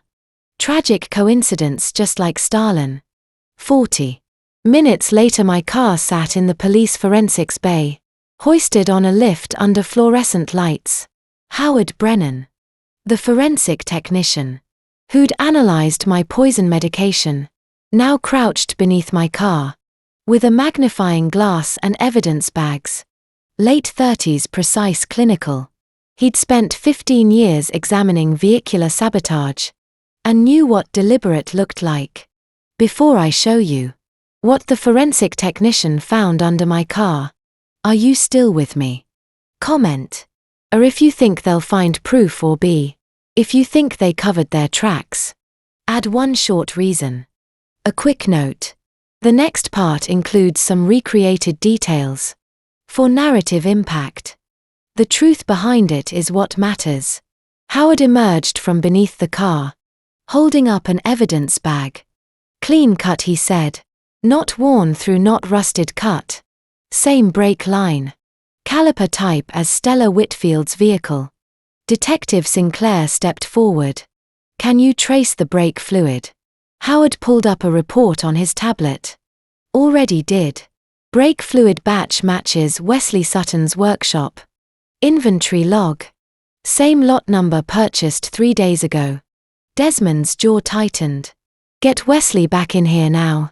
20 minutes later. Wesley Sutton sat in the interrogation room again. Handcuffed, terrified. You said you'd cooperate. Sinclair said, sliding a photo across the table. My car, the severed brake line. So cooperate. Who cut this brake line? Wesley stared at the photo. His face went white. That's not, I didn't. The brake fluid matches your inventory. Sinclair continued. Purchased 3 days ago.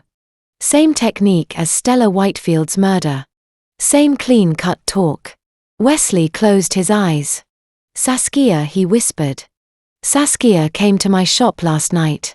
10 p.m. said she needed the same work done. Same car model, same brake line cut. Offered another 4,000 cash. And you did it? No. Wesley looked up. I told her no. Told her I was done. That I was cooperating with police. She said fine, she'd do it herself. Asked to borrow my tools. I said no. She pulled a gun. Took my caliper cutters. Took a bottle of brake fluid from my shelf. Left. Sinclair leaned forward. She did it herself. That's what I'm telling you. She cut the brake line herself. Same technique I showed her for Stellan's car. She learned from watching me the first time. Desmond stepped into the observation room, where I'd been watching. Saskia Sterling Ashford. Personally sabotaged your vehicle, he said. She didn't hire it done. She did it herself. That's attempted murder, first degree, premeditated. We have her. He pulled out his phone, made a call.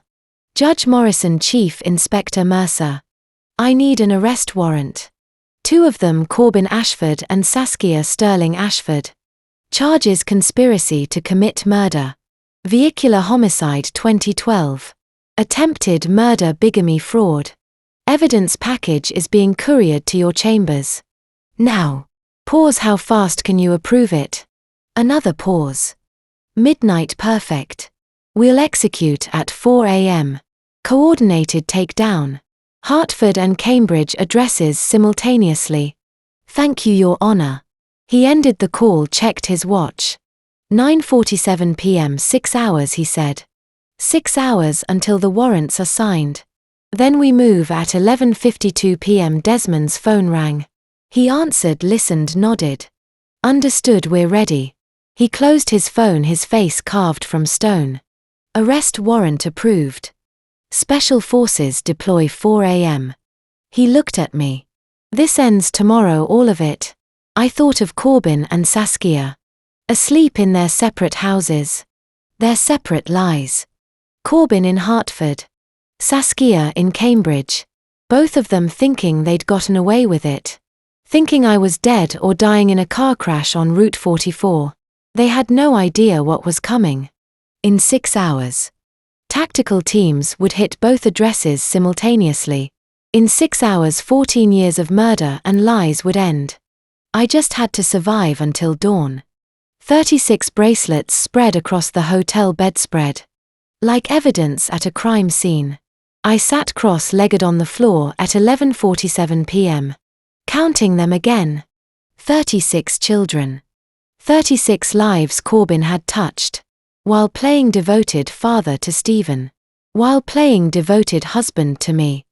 The Hotel Monaco's generic. Beige walls felt safer than anywhere I'd been in weeks. Dr. Brennan had arranged the room under a different name. My phone. The regular one sat powered off in the bathroom sink. The burner Astrid gave me glowed on the nightstand. I dialed the emergency CPS hotline with shaking fingers. Child Protective Services, this is Monica. I need to report a situation. My voice cracked. My stepson Stellan.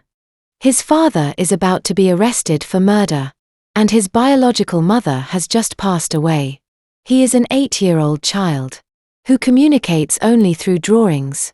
He doesn't know what's coming, and he shouldn't be caught. In the middle of a tactical police raid, Monica took down the details. She promised someone would coordinate with the tactical team to make sure Stellan was removed safely before the worst happened. I hung up and stared at the bracelets. Stella's mother had tried to tell me. Not with words, she couldn't. Not with Corbin monitoring everything. But with those hidden notes. I'd missed the conspiracy completely. She'd known she was going to die. And she'd left me breadcrumbs anyway. The rage hit like a physical blow. I swept half the bracelets onto the floor, then immediately dropped to my knees to gather them. These weren't props in my trauma. These belonged to a real child who'd trusted his father, while living caged behind that fence. My burner phone buzzed at 1:33 a.m. Desmond, you need to see this, sending photos now. The first image loaded slowly. A wall panel standing open.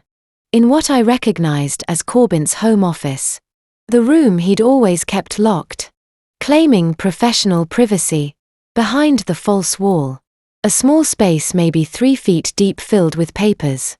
The second photo showed a letter. In Saskia's handwriting. Dated April 2022. 26 months before the neighbor's car crash. See Phase 1 complete. Sold the Tahoe property. Establishing paper trail for Mexico residency. Her life insurance updated per year instructions. We proceed as planned. April 2022. I'd been married to Corbin for 3 years by then. Our neighbor had still been healthy. Working her jobs to survive. The third photo, another letter, June 2022. See, met with the mechanic you recommended. He confirms the modification is undetectable. Timing depends on weather conditions. We wait the mechanic the brake line. They'd spent 2 years planning our neighbor's murder. 2 years creating bank accounts and escape routes. While I've sat in our house, trusting Corbin completely, I ran to the bathroom and vomited. When I came back, 3 more photos had loaded. Letters spanning 2022 to 2023. Each one more detailed. Discussion of the widow's timeline. How long I'd grieve before Corbin could collect my inheritance. Without suspicion. Plans for Saskia to resurface once I was eliminated. They'd choreographed everything. The neighbor's death was just Act 1. The final photo made my blood stop. 2 airline tickets tucked into a manila envelope. Aero Mexico flight. 4:47 departing Logan Airport at 9 a.m. today. Well, this morning now. Destination Puerto Vallarta. Passenger names Corbin Ashford and Saskia Brennan. Her maiden name. I checked the time. 2:04 a.m. 7 hours until that flight boarded. The raid was set for 3:45 a.m. dawn when targets are most disoriented. I texted Desmond. Send everything to Detective Sinclair immediately. Tell him about the flight. Desmond already done. SWAT's moving the timeline up. 3:45 a.m. Now they want them in custody. Before the airport is even an option. My phone buzzed again. Different number, Detective Sinclair himself. Mrs. Ashford, stay where you are. Teams are mobilizing now. You'll have confirmation by 4:30 a.m. I stood at the hotel window, watching the empty street below. Somewhere across the city, tactical units were gearing up. Corbin would be asleep in the house. We'd shared dreaming about Mexican beaches, planning to spend that stolen money on a tropical resort. While I rotted in confusion, Saskia would be packed her go bags by the door, ready to grab at the first sign of trouble. I gathered the bracelets into a neat pile. 36 reminders of a child who deserved better. Outside headlights appeared, dark SUVs passing through. Justice was finally waking up. 57 minutes until 2 years of lies met a battering ram. I pressed my forehead against the cold glass and watched the pre-dawn darkness waiting. I dialed the emergency CPS hotline with shaking fingers, waiting for 15 in the morning. The battering ram hit the door, and the world exploded in light and sound. I watched from the police command center, 3 miles away. My eyes locked on the wall of monitors, streaming live body camera feeds. Desmond stood beside me, his hand gripping the back of my chair. Captain Ryan Fletcher, 46, who'd led tactical operations for 15 years, barked into his radio headset. All teams in position, breach in 3, 2, 1, go, go, go. The feed shook violently as officers poured through the shattered entrance of Saskia's Cambridge mansion. Flashbang grenades detonated, with white bursts that whited out the cameras. For half a second, shouted commands overlapped. Clear left, moving upstairs, kitchen secure. I'd imagined this moment during the 57-minute countdown. I'd pictured chaos, resistance, maybe violence. What I saw instead was surgical precision. 8 operators, moving through a 5,000 square foot mansion, like water flowing downhill, cutting off every exit, every room, every possibility of escape. Second floor, master bedroom. Fletcher said quietly, watching a different monitor. Target acquired. The body cam showed Saskia sitting upright in bed. Designer silk pajamas perfectly pressed. Hands folded in her lap. Not scrambling for a weapon. Not diving for a window, just sitting there waiting. Target secured. The officer's voice crackled through the speaker. No resistance. Desmond leaned closer to me. Watch her face. When they find the evidence, she won't break. I didn't understand what he meant. Not yet. 2 officers remained with Saskia, while the rest swept the house. The garage feed showed an officer approaching her. Mercedes pearl white, immaculate. He popped the trunk. Command, we've got tools here. Brake caliper, cutters, gloves with. He lifted a pair of latex gloves with a gloved hand. Sniffed carefully. Brake fluid residue on both gloves. My stomach twisted. The same tools that had cut Stephen's brake lines. Just sitting in Saskia's trunk. Like gardening equipment. 4:15 in the morning. The exact moment 14 years of lies shattered. But the evidence kept coming. Command, master bedroom, closet. We've got cash, a lot of cash. The body cam panned across. Vacuum-sealed bundles stacked in clear plastic bins. $100 bills organized by denomination. Labeled with amounts. $22,000 prepackaged and ready to travel. Console safe is open. Another officer reported 2 passports, Mexican. Both forgeries, decent quality names. Are Corbin Ashford and Saskia Brennan. Brennan, her maiden name. The identity she'd used to disappear. Airline tickets in the same envelope. The officer continued. Aeromexico Flight 447. Today's date, departure 9 a.m. I stared at the monitor. At the tickets held up to the camera. In 6 hours. She would have been through airport security. In 7 hours airborne. By nightfall vanished. Into a country with no extradition treaty. 4 conspiracy charges. She was leaving this morning, I whispered. 6 hours from now she'd be gone. Desmond's jaw tightened. 14 years of planning. All of it documented, packed, ready to run.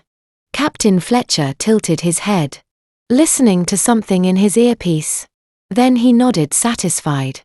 Second team confirms identical evidence. At Ashford's residence. Hidden room behind the office panel. Just like your brother reported. Letters, financial documents, escape route maps. We've got them both. Both Corbin and Saskia caught in the same net. The body cam feed shifted back to the master bedroom. 2 officers flanked Saskia as a third. Captain Fletcher himself. I realized from the voice read her rights. Saskia Sterling Ashford. You're under arrest for conspiracy to commit murder. Attempted murder. Vehicular sabotage, insurance fraud and flight risk. You have the right to remain silent. Anything you say can and will be used against you in a court of law. Saskia said nothing. Her face could have been carved from marble. No shock, no fear, no anger. Not even the false innocence I'd expected, the tearful denials. The desperate explanations, nothing. They cuffed her hands behind her back. She stood smoothly, posture perfect, shoulders straight. The silk pajamas didn't have a wrinkle. Her hair sat in a neat braid down her back. Like she'd prepared for this. Like she'd known exactly what was coming. And had dressed accordingly. Do you understand these rights as I've explained them? Fletcher asked. Saskia looked directly at the body camera. Directly at me. Though she couldn't have known I was watching. Her eyes were flat, empty. She didn't answer. Noted for the record, Fletcher said. Suspect declined to respond. Let's move. They walked her downstairs. Through the shattered front entrance. Past the tactical team still cataloguing evidence. Dawn was just starting to break. Pale grey light seeping across the manicured lawn. Armored vehicles lined the circular driveway. Neighbors' lights flickered on in distant windows. I'd seen guilt, seen fear, seen rage. I'd never seen this nothing. Absolute nothing behind those eyes. Oscar.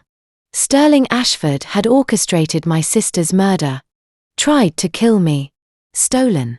14 years of Stephen's life and Stephen's innocence. She'd done it all with meticulous planning. With backup plans and escape routes.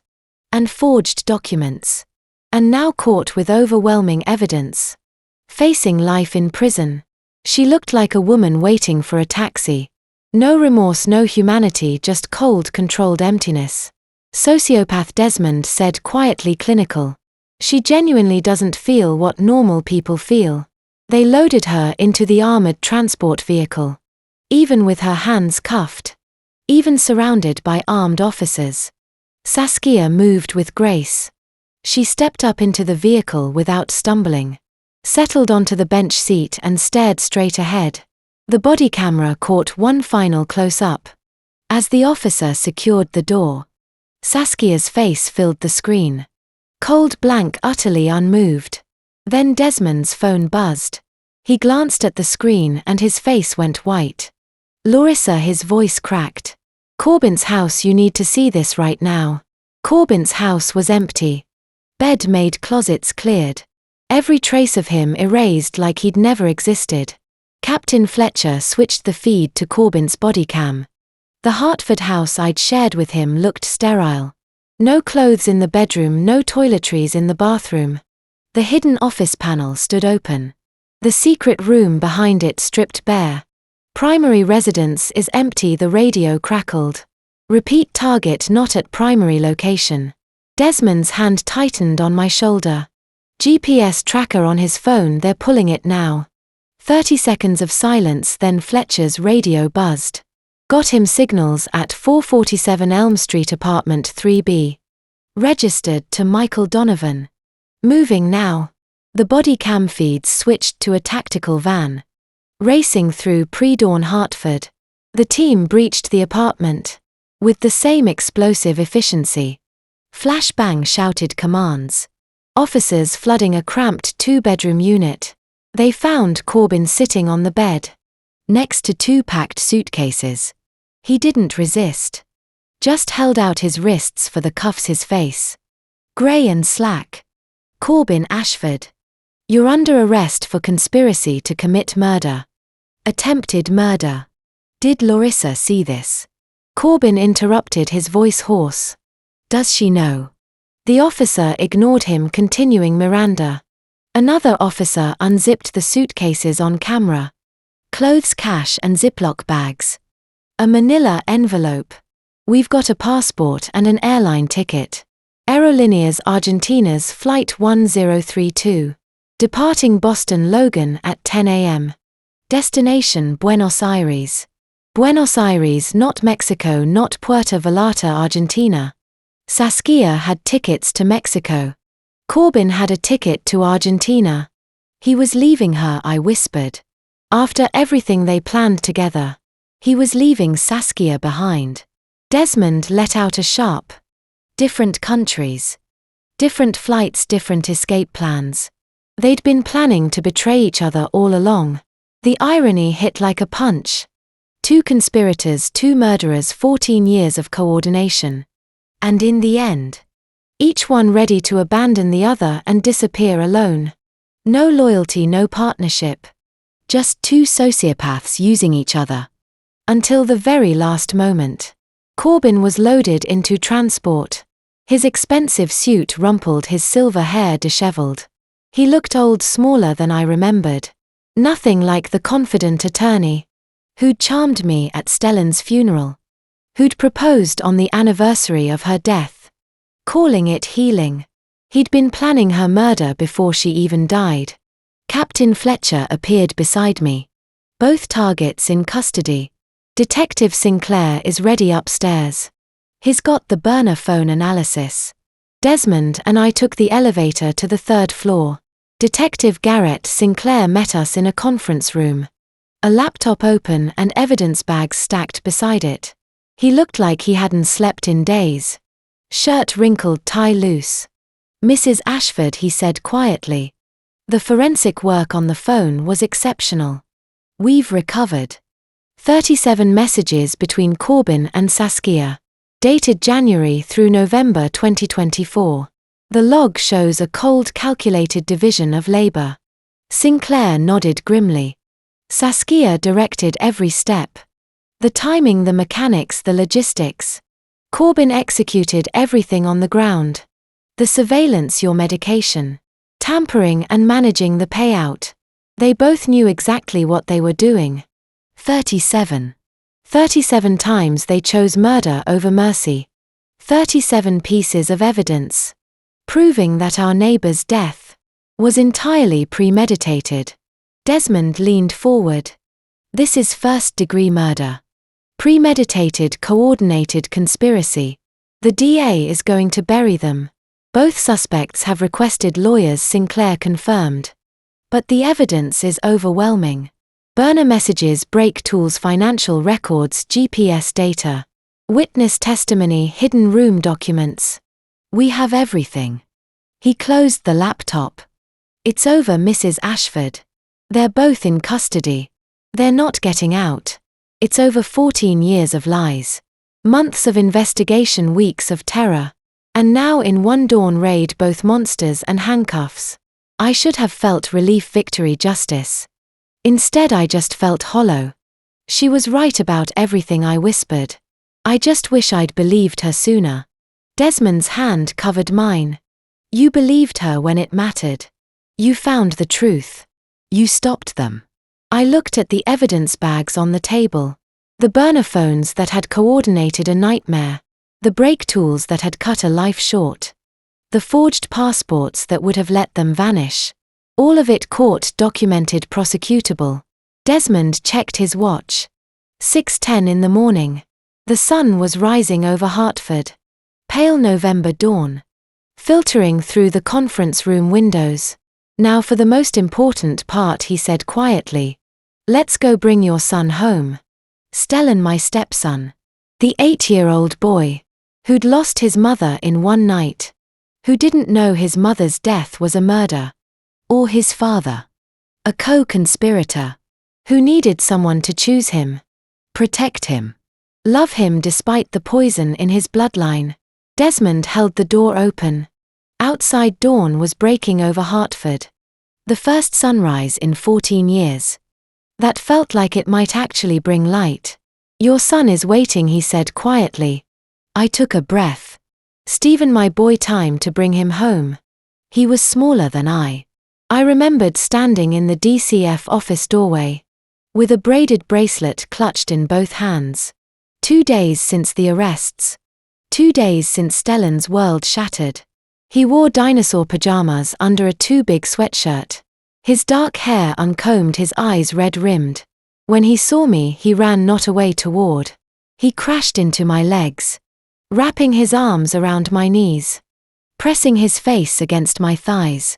The bracelet, blue and yellow threads woven together in a clumsy pattern, fell from his hands onto the linoleum floor.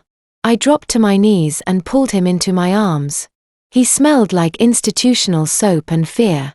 "I've got you," I whispered into his hair. "I've got you, baby. You're safe now." Dr. Evelyn Prescott, 54, who specialized in childhood trauma and selective mutism, stood in the doorway with a gentle smile. She'd worked with Stephen since Saturday morning, coaxing him through the initial shock. The CPS interviews the sudden absence of both parents. "He's been waiting for you," she said quietly. "He finished that bracelet this morning." I looked down at the braided threads on the floor. Stellan pulled back, picked it up carefully and pressed it into my palm. 37, he'd made me the 37th bracelet. The complete set. "Thank you, sweetheart," I whispered, slipping it onto my wrist beside the others. "It's perfect." Dr. Prescott gestured toward a small consultation room. "There's something Stella needs to show you. We've been working on a way for him to talk about what he saw. My stomach tightened. The room had a child-sized table, crayons scattered across the surface, and several drawings pinned to a corkboard. Dr. Prescott pulled out a chair for me. Stephen climbed into my lap without hesitation, his small body curling against mine. "Stephen," Dr. Prescott said gently, placing a fresh sheet of paper in front of us. "Can you show Larissa what you showed me yesterday about the night with the car?" Stellan's fingers tightened on my sleeve. Then slowly he reached for a black crayon. He drew a rectangle, 4 wheels, a car, then a stick figure beside it. Blonde hair and a ponytail, crouched low near the front wheel. In the figure's hands a pair of pliers. My breath stopped. Stephen's crayon moved to the top corner of the page. A small square, a window. Inside it a tiny stick figure with dark hair watching. "Stephen," I whispered, my voice breaking. "Baby, what did you see that night?" He pointed to the window, then to himself. Dr. Prescott leaned forward, her voice soft. "His bedroom window faces the driveway at Saskia's house. He saw everything. He's been trying to tell us for weeks, but he couldn't find the words. My 8-year-old stepson had watched a woman cut brake lines from his bedroom window, and he couldn't tell anyone.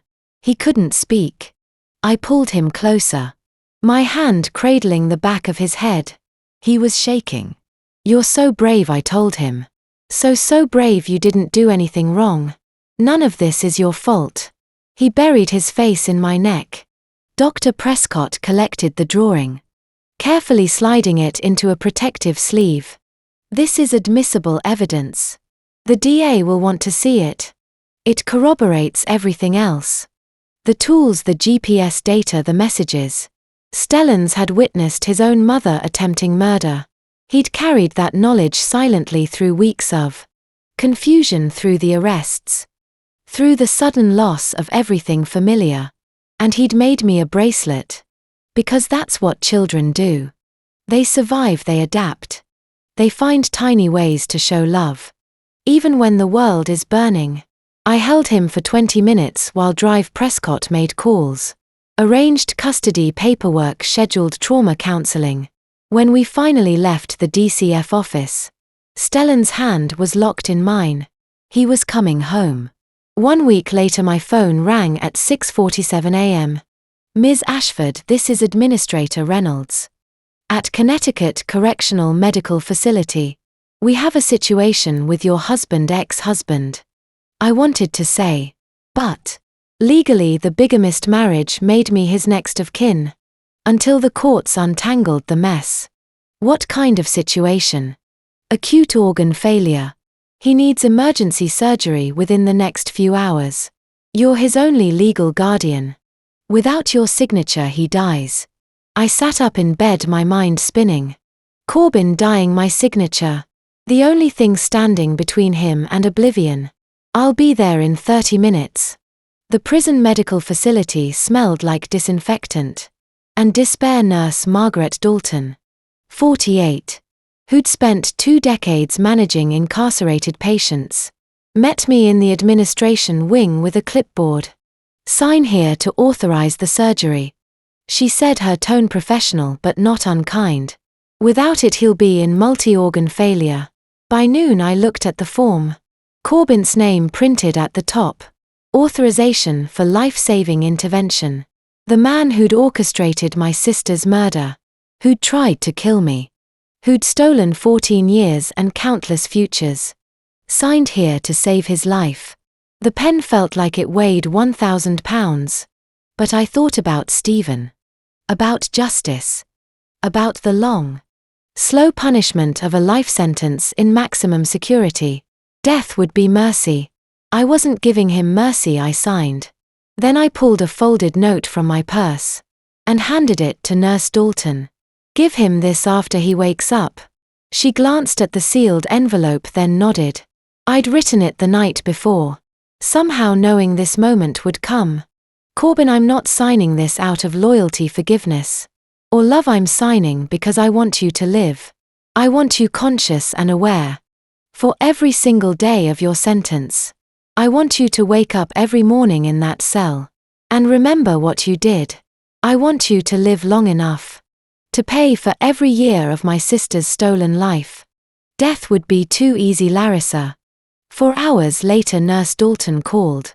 The surgery was successful. He's stable. "Did you give him the note?" A pause. "Yes." He read it, folded it carefully, then he cried. I closed my eyes, cried. First real emotion I've seen from him since intake. Nurse Dalton said quietly. She hesitated. "Ms. Ashford, the other one, Saskia. She's scheduled for psychiatric evaluation tomorrow. The preliminary reports. You should hear what they're saying about her." My hand tightened on the phone. "What are they saying?" "Come by tomorrow afternoon. The evaluator wants to talk to you." She paused. "It's worse than we thought." The psychiatric evaluation confirmed what we already knew. Antisocial personality disorder. Incapable of empathy or remorse. Saskia's brain scans showed reduced activity in regions governing emotional processing. Clinical proof she was a monster. 6 weeks later, the bailiff called Astrid Sterling to the stand, and the courtroom went silent. Hartford's Superior Court was packed. Journalists in the back rows. Desmond beside me in the gallery. Stalin with Dr. Prescott in the witness waiting room. Judge Catherine Reynolds, 58, who'd built her reputation on harsh sentences for violent crimes, presided from the bench with steel grey hair, an expression carved from granite. Astrid wore black. She'd worn black every day of the trial, mourning Nathan across 14 years of stolen justice. The prosecutor stood. "Mrs. Sterling, can you describe the impact of Nathan Sterling's death on your family?" Astrid's hands trembled slightly as she gripped the witness stand rail. "My oldest son Marcus was at Yale when his father died. Pre-med. He dropped out 3 weeks later and never went back. He works construction now. Says he can't focus long enough to read anymore." Her voice was steady but pain bled through every word. "My daughter Emma was 15. She's attempted suicide twice. She's 29 now and still in intensive therapy. Some days she can't get out of bed." I watched Corbin. He stared at the defense table, jaw tight. "My youngest Nathan was 6 months old when Nathan died. He's 13 now. He asks why he doesn't have a daddy like the other kids. He's been asking that question his whole life." The courtroom was so quiet. I could hear the heating system hum. Astrid turned in her seat, looking directly at Corbin. "You were there that night. You saw what happened. You knew my husband was dying in that ravine. And you ran." Corbin's lawyer started to object, but Judge Reynolds held up a hand. "Let her speak." Astrid's voice hardened. "You had 14 years to do the right thing. 14 years to turn yourself in to give my family closure. To let us bury Nathan knowing the truth. Her eyes burned. You chose 14 years of lies instead. You married twice, built a career. Played loving husband and father. While my children grew up without theirs. You had countless chances to confess. You chose concealment every single time. The prosecutor let the words hang in the air. 5 full seconds. Before speaking. Let the record show defendant Ashford cannot meet Mrs. Sterling's eyes. Corbin was staring at his hands. The dashcam footage played next. The massive screen showed the ravine. The overturned Audi. Nathan's brake lights disappearing over the edge.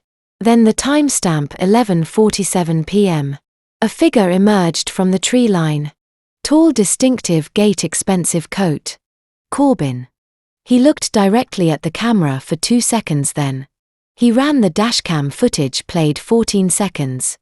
14 seconds that destroyed 2 families and took 14 years to find justice. The jury watched in absolute silence. 2 women were crying. Astrid stepped down as she passed the defense table. Saskia's expression didn't change. Still blank, still empty. The trial lasted 4 more days. Desmond testified about the financial forensics. Detective Sinclair walked the jury through the burner messages. Dr. Prescott presented Stellan's drawing. The small stick figure watching from the window. While his mother sabotaged brake lines. The defense had nothing. They tried to argue coercion. Mental instability, insufficient evidence. But the prosecution had 37 text messages. GPS data break tools with residue, forged passports. Escape tickets, witness testimony. And 14 years of coordinated lies. The jury deliberated for 3 hours. When they filed back in, Harold Mitchell, the foreman, 64. A retired accountant with methodical precision. Stood with a paper in his hands. Judge Reynolds looked at him. Has the jury reached a verdict? We have, Your Honor. On the charge of conspiracy to commit murder. In the death of Stephen Whitefield. How do you find guilty? My breath caught. On the charge of vehicular sabotage resulting in death. Guilty on the charge of felony murder. In the death of Nathan Sterling. Guilty. Harold Mitchell read through 17 counts. Guilty on every single one. Both defendants, no exceptions. Saskia sat perfectly still, hands folded on the table. No reaction, no emotion. Corbin's shoulders slumped. Judge Reynolds waited until the courtroom settled, then addressed the defendants. Saskia Sterling Ashford. You orchestrated a 14-year pattern of calculated murder, sabotage and fraud. You showed no remorse, no empathy and no regard for human life. I sentence you to life imprisonment, without the possibility of parole for 30 years. Saskia blinked once, that was all. Corbin Ashford. You participated in these crimes willingly. You fled the scene of a fatal accident, concealed evidence, and conspired to commit additional murders. You were given countless opportunities to confess, and chose deception. I sentence you to 45 years in prison, without the possibility of parole. Corbin looked up. His eyes found mine across the courtroom. I looked away. The bailiffs led them out in handcuffs. Saskia walked like she was going to a board meeting. Corbin stumbled. Guilty, both of them. So why did I still feel empty? Desmond's arm wrapped around my shoulders. It's over, they're never getting out. I know, but Stephen was still gone. Nathan was still dead. Astrid's children were still fatherless. Stephen still had nightmares about the night. He watched his mother crouch beside my car with pliers. Justice didn't undo any of that. I walked out of the courtroom into the corridor. Stella was waiting with Dr. Prescott, sitting on a bench with a dinosaur coloring book. When he saw me, he jumped down and ran over. I picked him up, holding him tight. He wrapped his arms around my neck.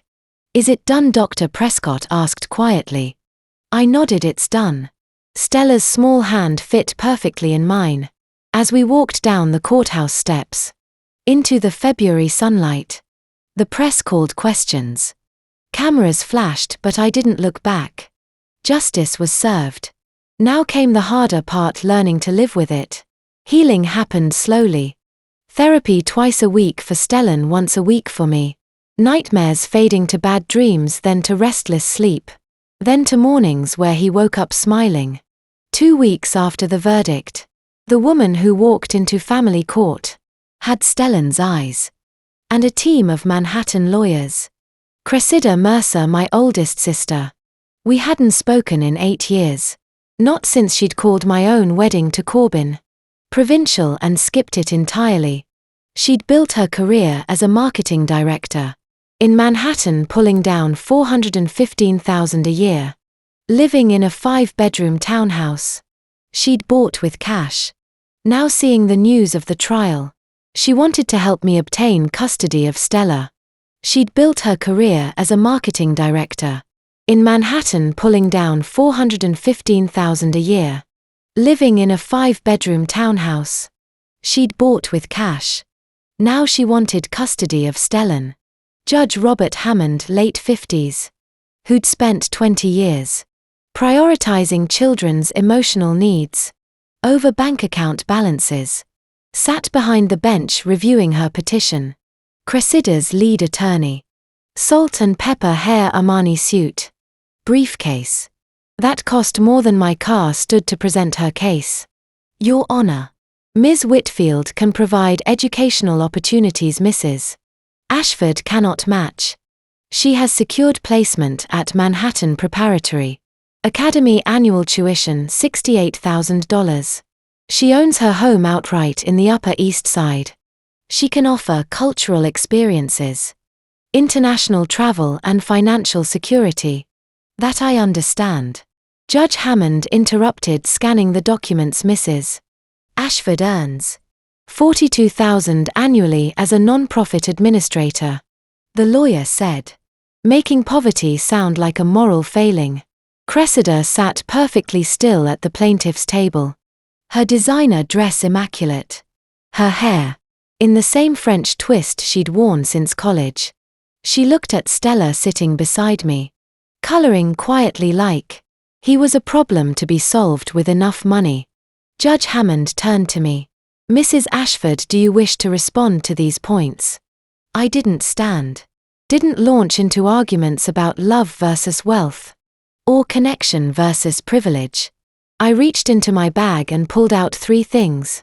Stellan's will, notarized and legal, naming me as Stellan's guardian, the 37 bracelets woven by 36 children, and one 8-year-old boy who'd survived his parents' arrest. Stellan's drawing, the stick figure child in the window, watching his mother cut brake lines. I placed them on the table in front of the judge, without saying a word. Judge Hammond picked up the will, first read it slowly. Then he looked at the bracelets. The bright colors, the clumsy knots, the evidence of small hands and big hearts. Finally the drawing. He was quiet for a long moment. Ms. Whitefield, he said, these bracelets represent Cressida's.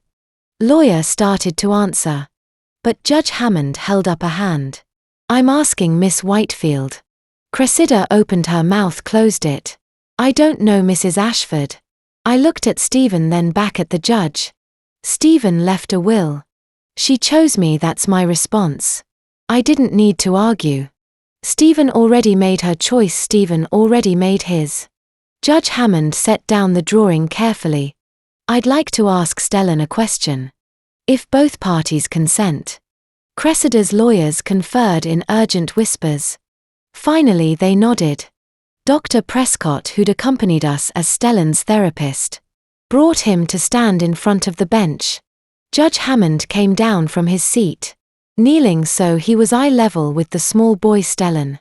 He said gently, "Do you know who that lady is?" He pointed at Cressida. Stellan shook his head.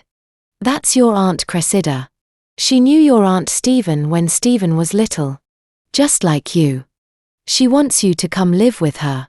In a big house in New York City. Do you understand?" Steelens looked at Cressida.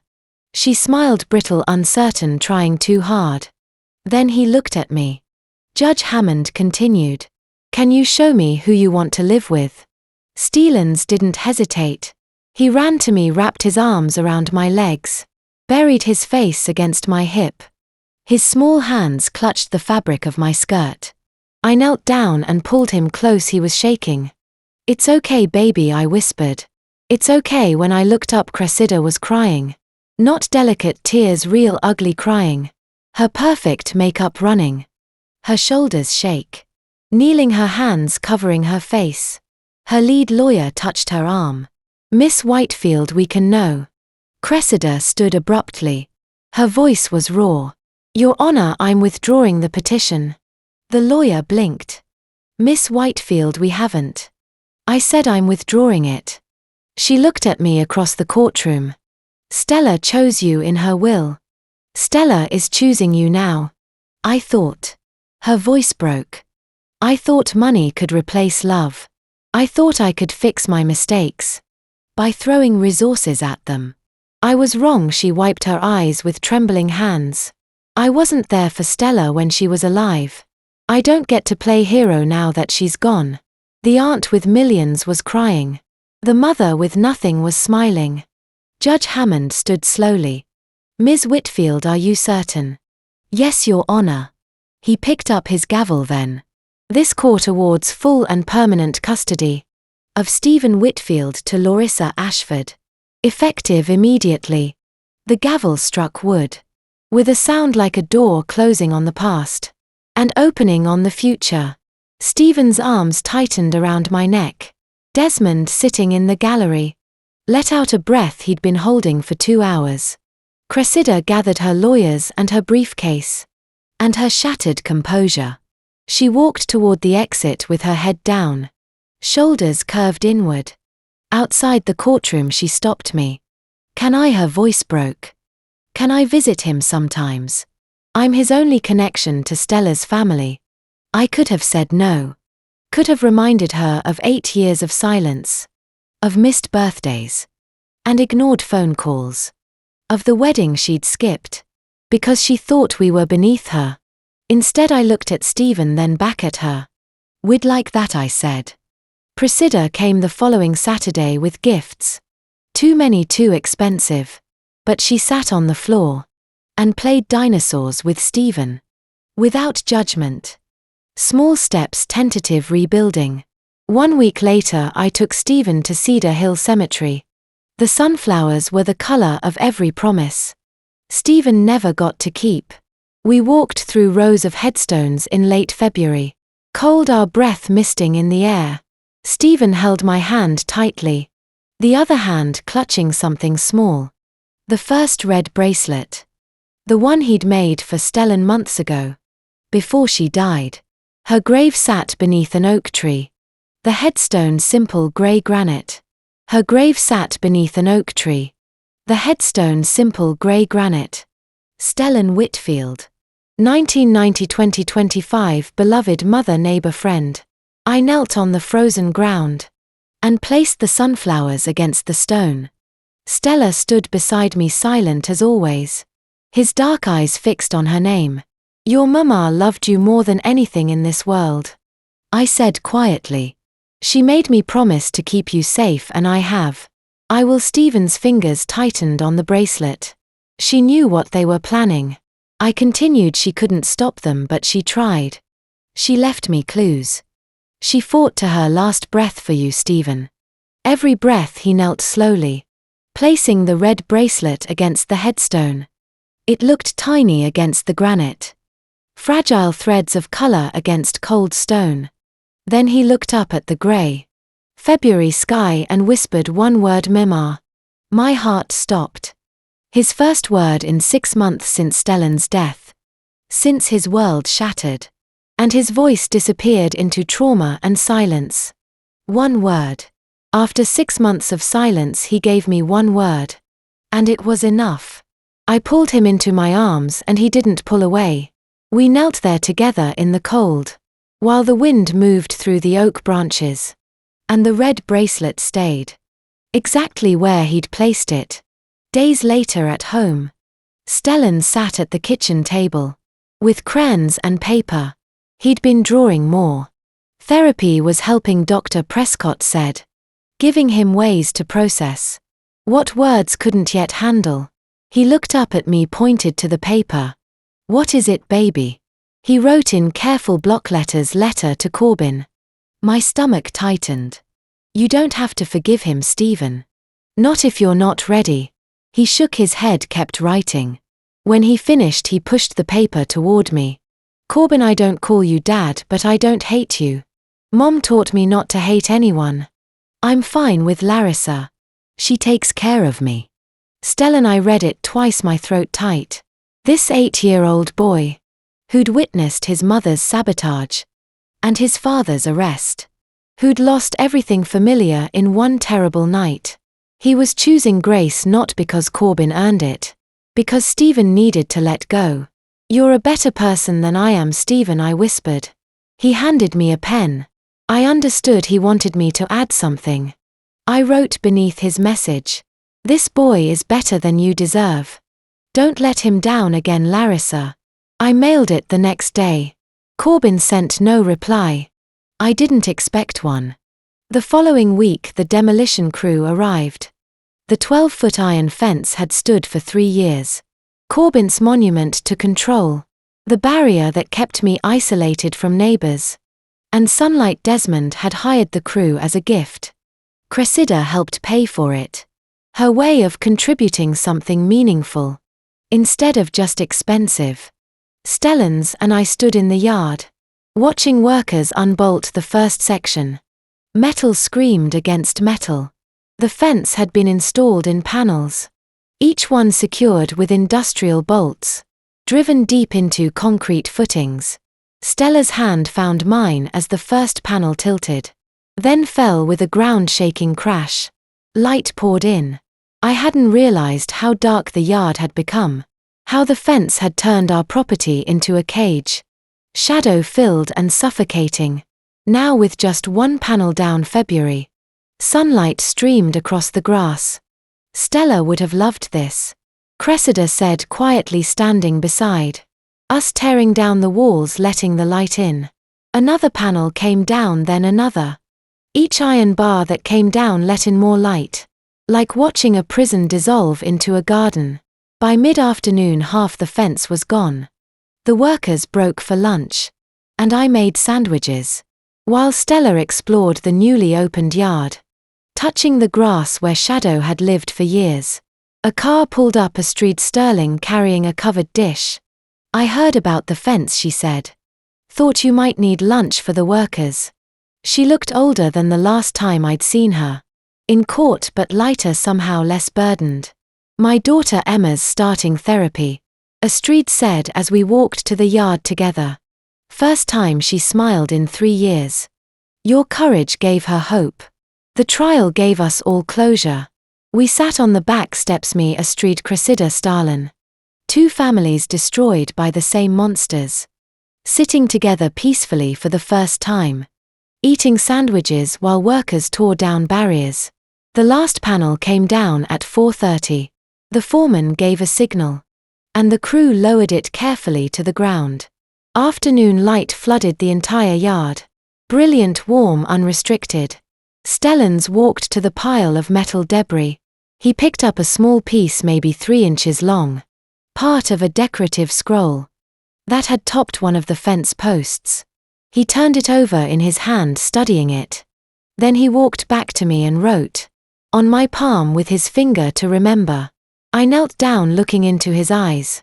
"Yes, baby, we remember. But we don't let it keep us in the dark anymore." He nodded solemnly. Pocketed the metal piece. Not forgetting, not pretending the fence never existed, but choosing to transform it. From a symbol of imprisonment into evidence of freedom. That night Stellan climbed into bed, with the small piece of fence on his nightstand, and the 37 bracelets lined up beside it. He looked at me. "Story," he whispered, his second word that week. I smiled. Settling beside him, pulling the blanket up to his chin. "Once upon a time," I began. There was a girl who taught the world about courage. I told him stories every night after that. Stories about a woman who loved sunflowers and fought monsters with nothing but truth and courage. Stories that made the past bearable and the future possible. 18 months later, sunflowers grew where the fence used to stand. I sat on the wooden bench in December cold, watching the last blooms of the season bend in the wind. The bench was simple pine built with my own hands, with words burned into the backrest, where strangers became family. Stellan sat beside me, now 6 and A2, wearing the dinosaur jacket Cressida had bought him. He was talking full sentences, constant questions. The chatter of a child who'd found his voice again. When will Aunt Cressida get here, he asked. Any minute, she's bringing lunch. Cressida had relocated her office to Hartford 6 months ago. Not full-time, she kept her Manhattan position, but she worked remotely 3 days a week, so she could visit, could be present, could slowly become the aunt she'd never been to. Stellan and Miss Astrid. Sunday dinner. Like always, Astrid Sterling came every Sunday now, brought casseroles and stories about her daughter Emma, who'd been accepted to art school, who'd painted sunflowers for her portfolio. Bright, defiant, alive because of you too, Astrid had said last week, tears in her eyes. Emma said your story gave her permission to heal. The garden had taken 3 months to plant. Desmond helped dig the beds, where concrete fence footings had been. Cressida paid for the soil and seeds. Stellan placed each sunflower seed carefully, whispering to them like prayers. Now in early December the last stalk stood 8 feet tall, nowhere near the 12-foot fence they'd replaced, but infinitely more beautiful. Truth didn't need height, it just needed light. Mama would like the garden, Stephen said quietly. I wrapped my arm around his shoulders. She would cry happy tears, he nodded, leaning into me. I like when everyone comes over. It feels like we're not alone anymore. We weren't. Somewhere in the wreckage of conspiracy and murder, and 14 years of lies, we'd built something else. A family made from strangers and grief, and the stubborn refusal to let darkness win. The week before, we'd attended the Connecticut State Children's Art Competition ceremony at the Hartford Convention Center. The boy behind the fence, a children's book I'd written, and Stellan had illustrated, with crayons and colored pencils, had won the state award. The presenter, a silver-haired woman in a formal gown, held up Stellan's drawings. A boy behind iron bars, a garden growing through concrete, a hand reaching through darkness toward light. The judges were unanimous, she said into the microphone, her voice carrying across an auditorium of 300 people. This story teaches children about courage, truth, and the families we choose. Stephen sat beside me in the front row, small hands gripping the armrests, eyes wide. Stephen Whitfield and Larissa Ashford. Please come to the stage. We walked up together, my hand on his back, his legs shaking. The award was crystal heavy, engraved with our names. The presenter handed Stephen the microphone. He stared at it, at the crowd, at the impossibility of speaking to hundreds of strangers, when words had been stolen from him for so long. Then he looked at me, I nodded. He lifted the microphone and spoke 4 clear words. This is for Mama.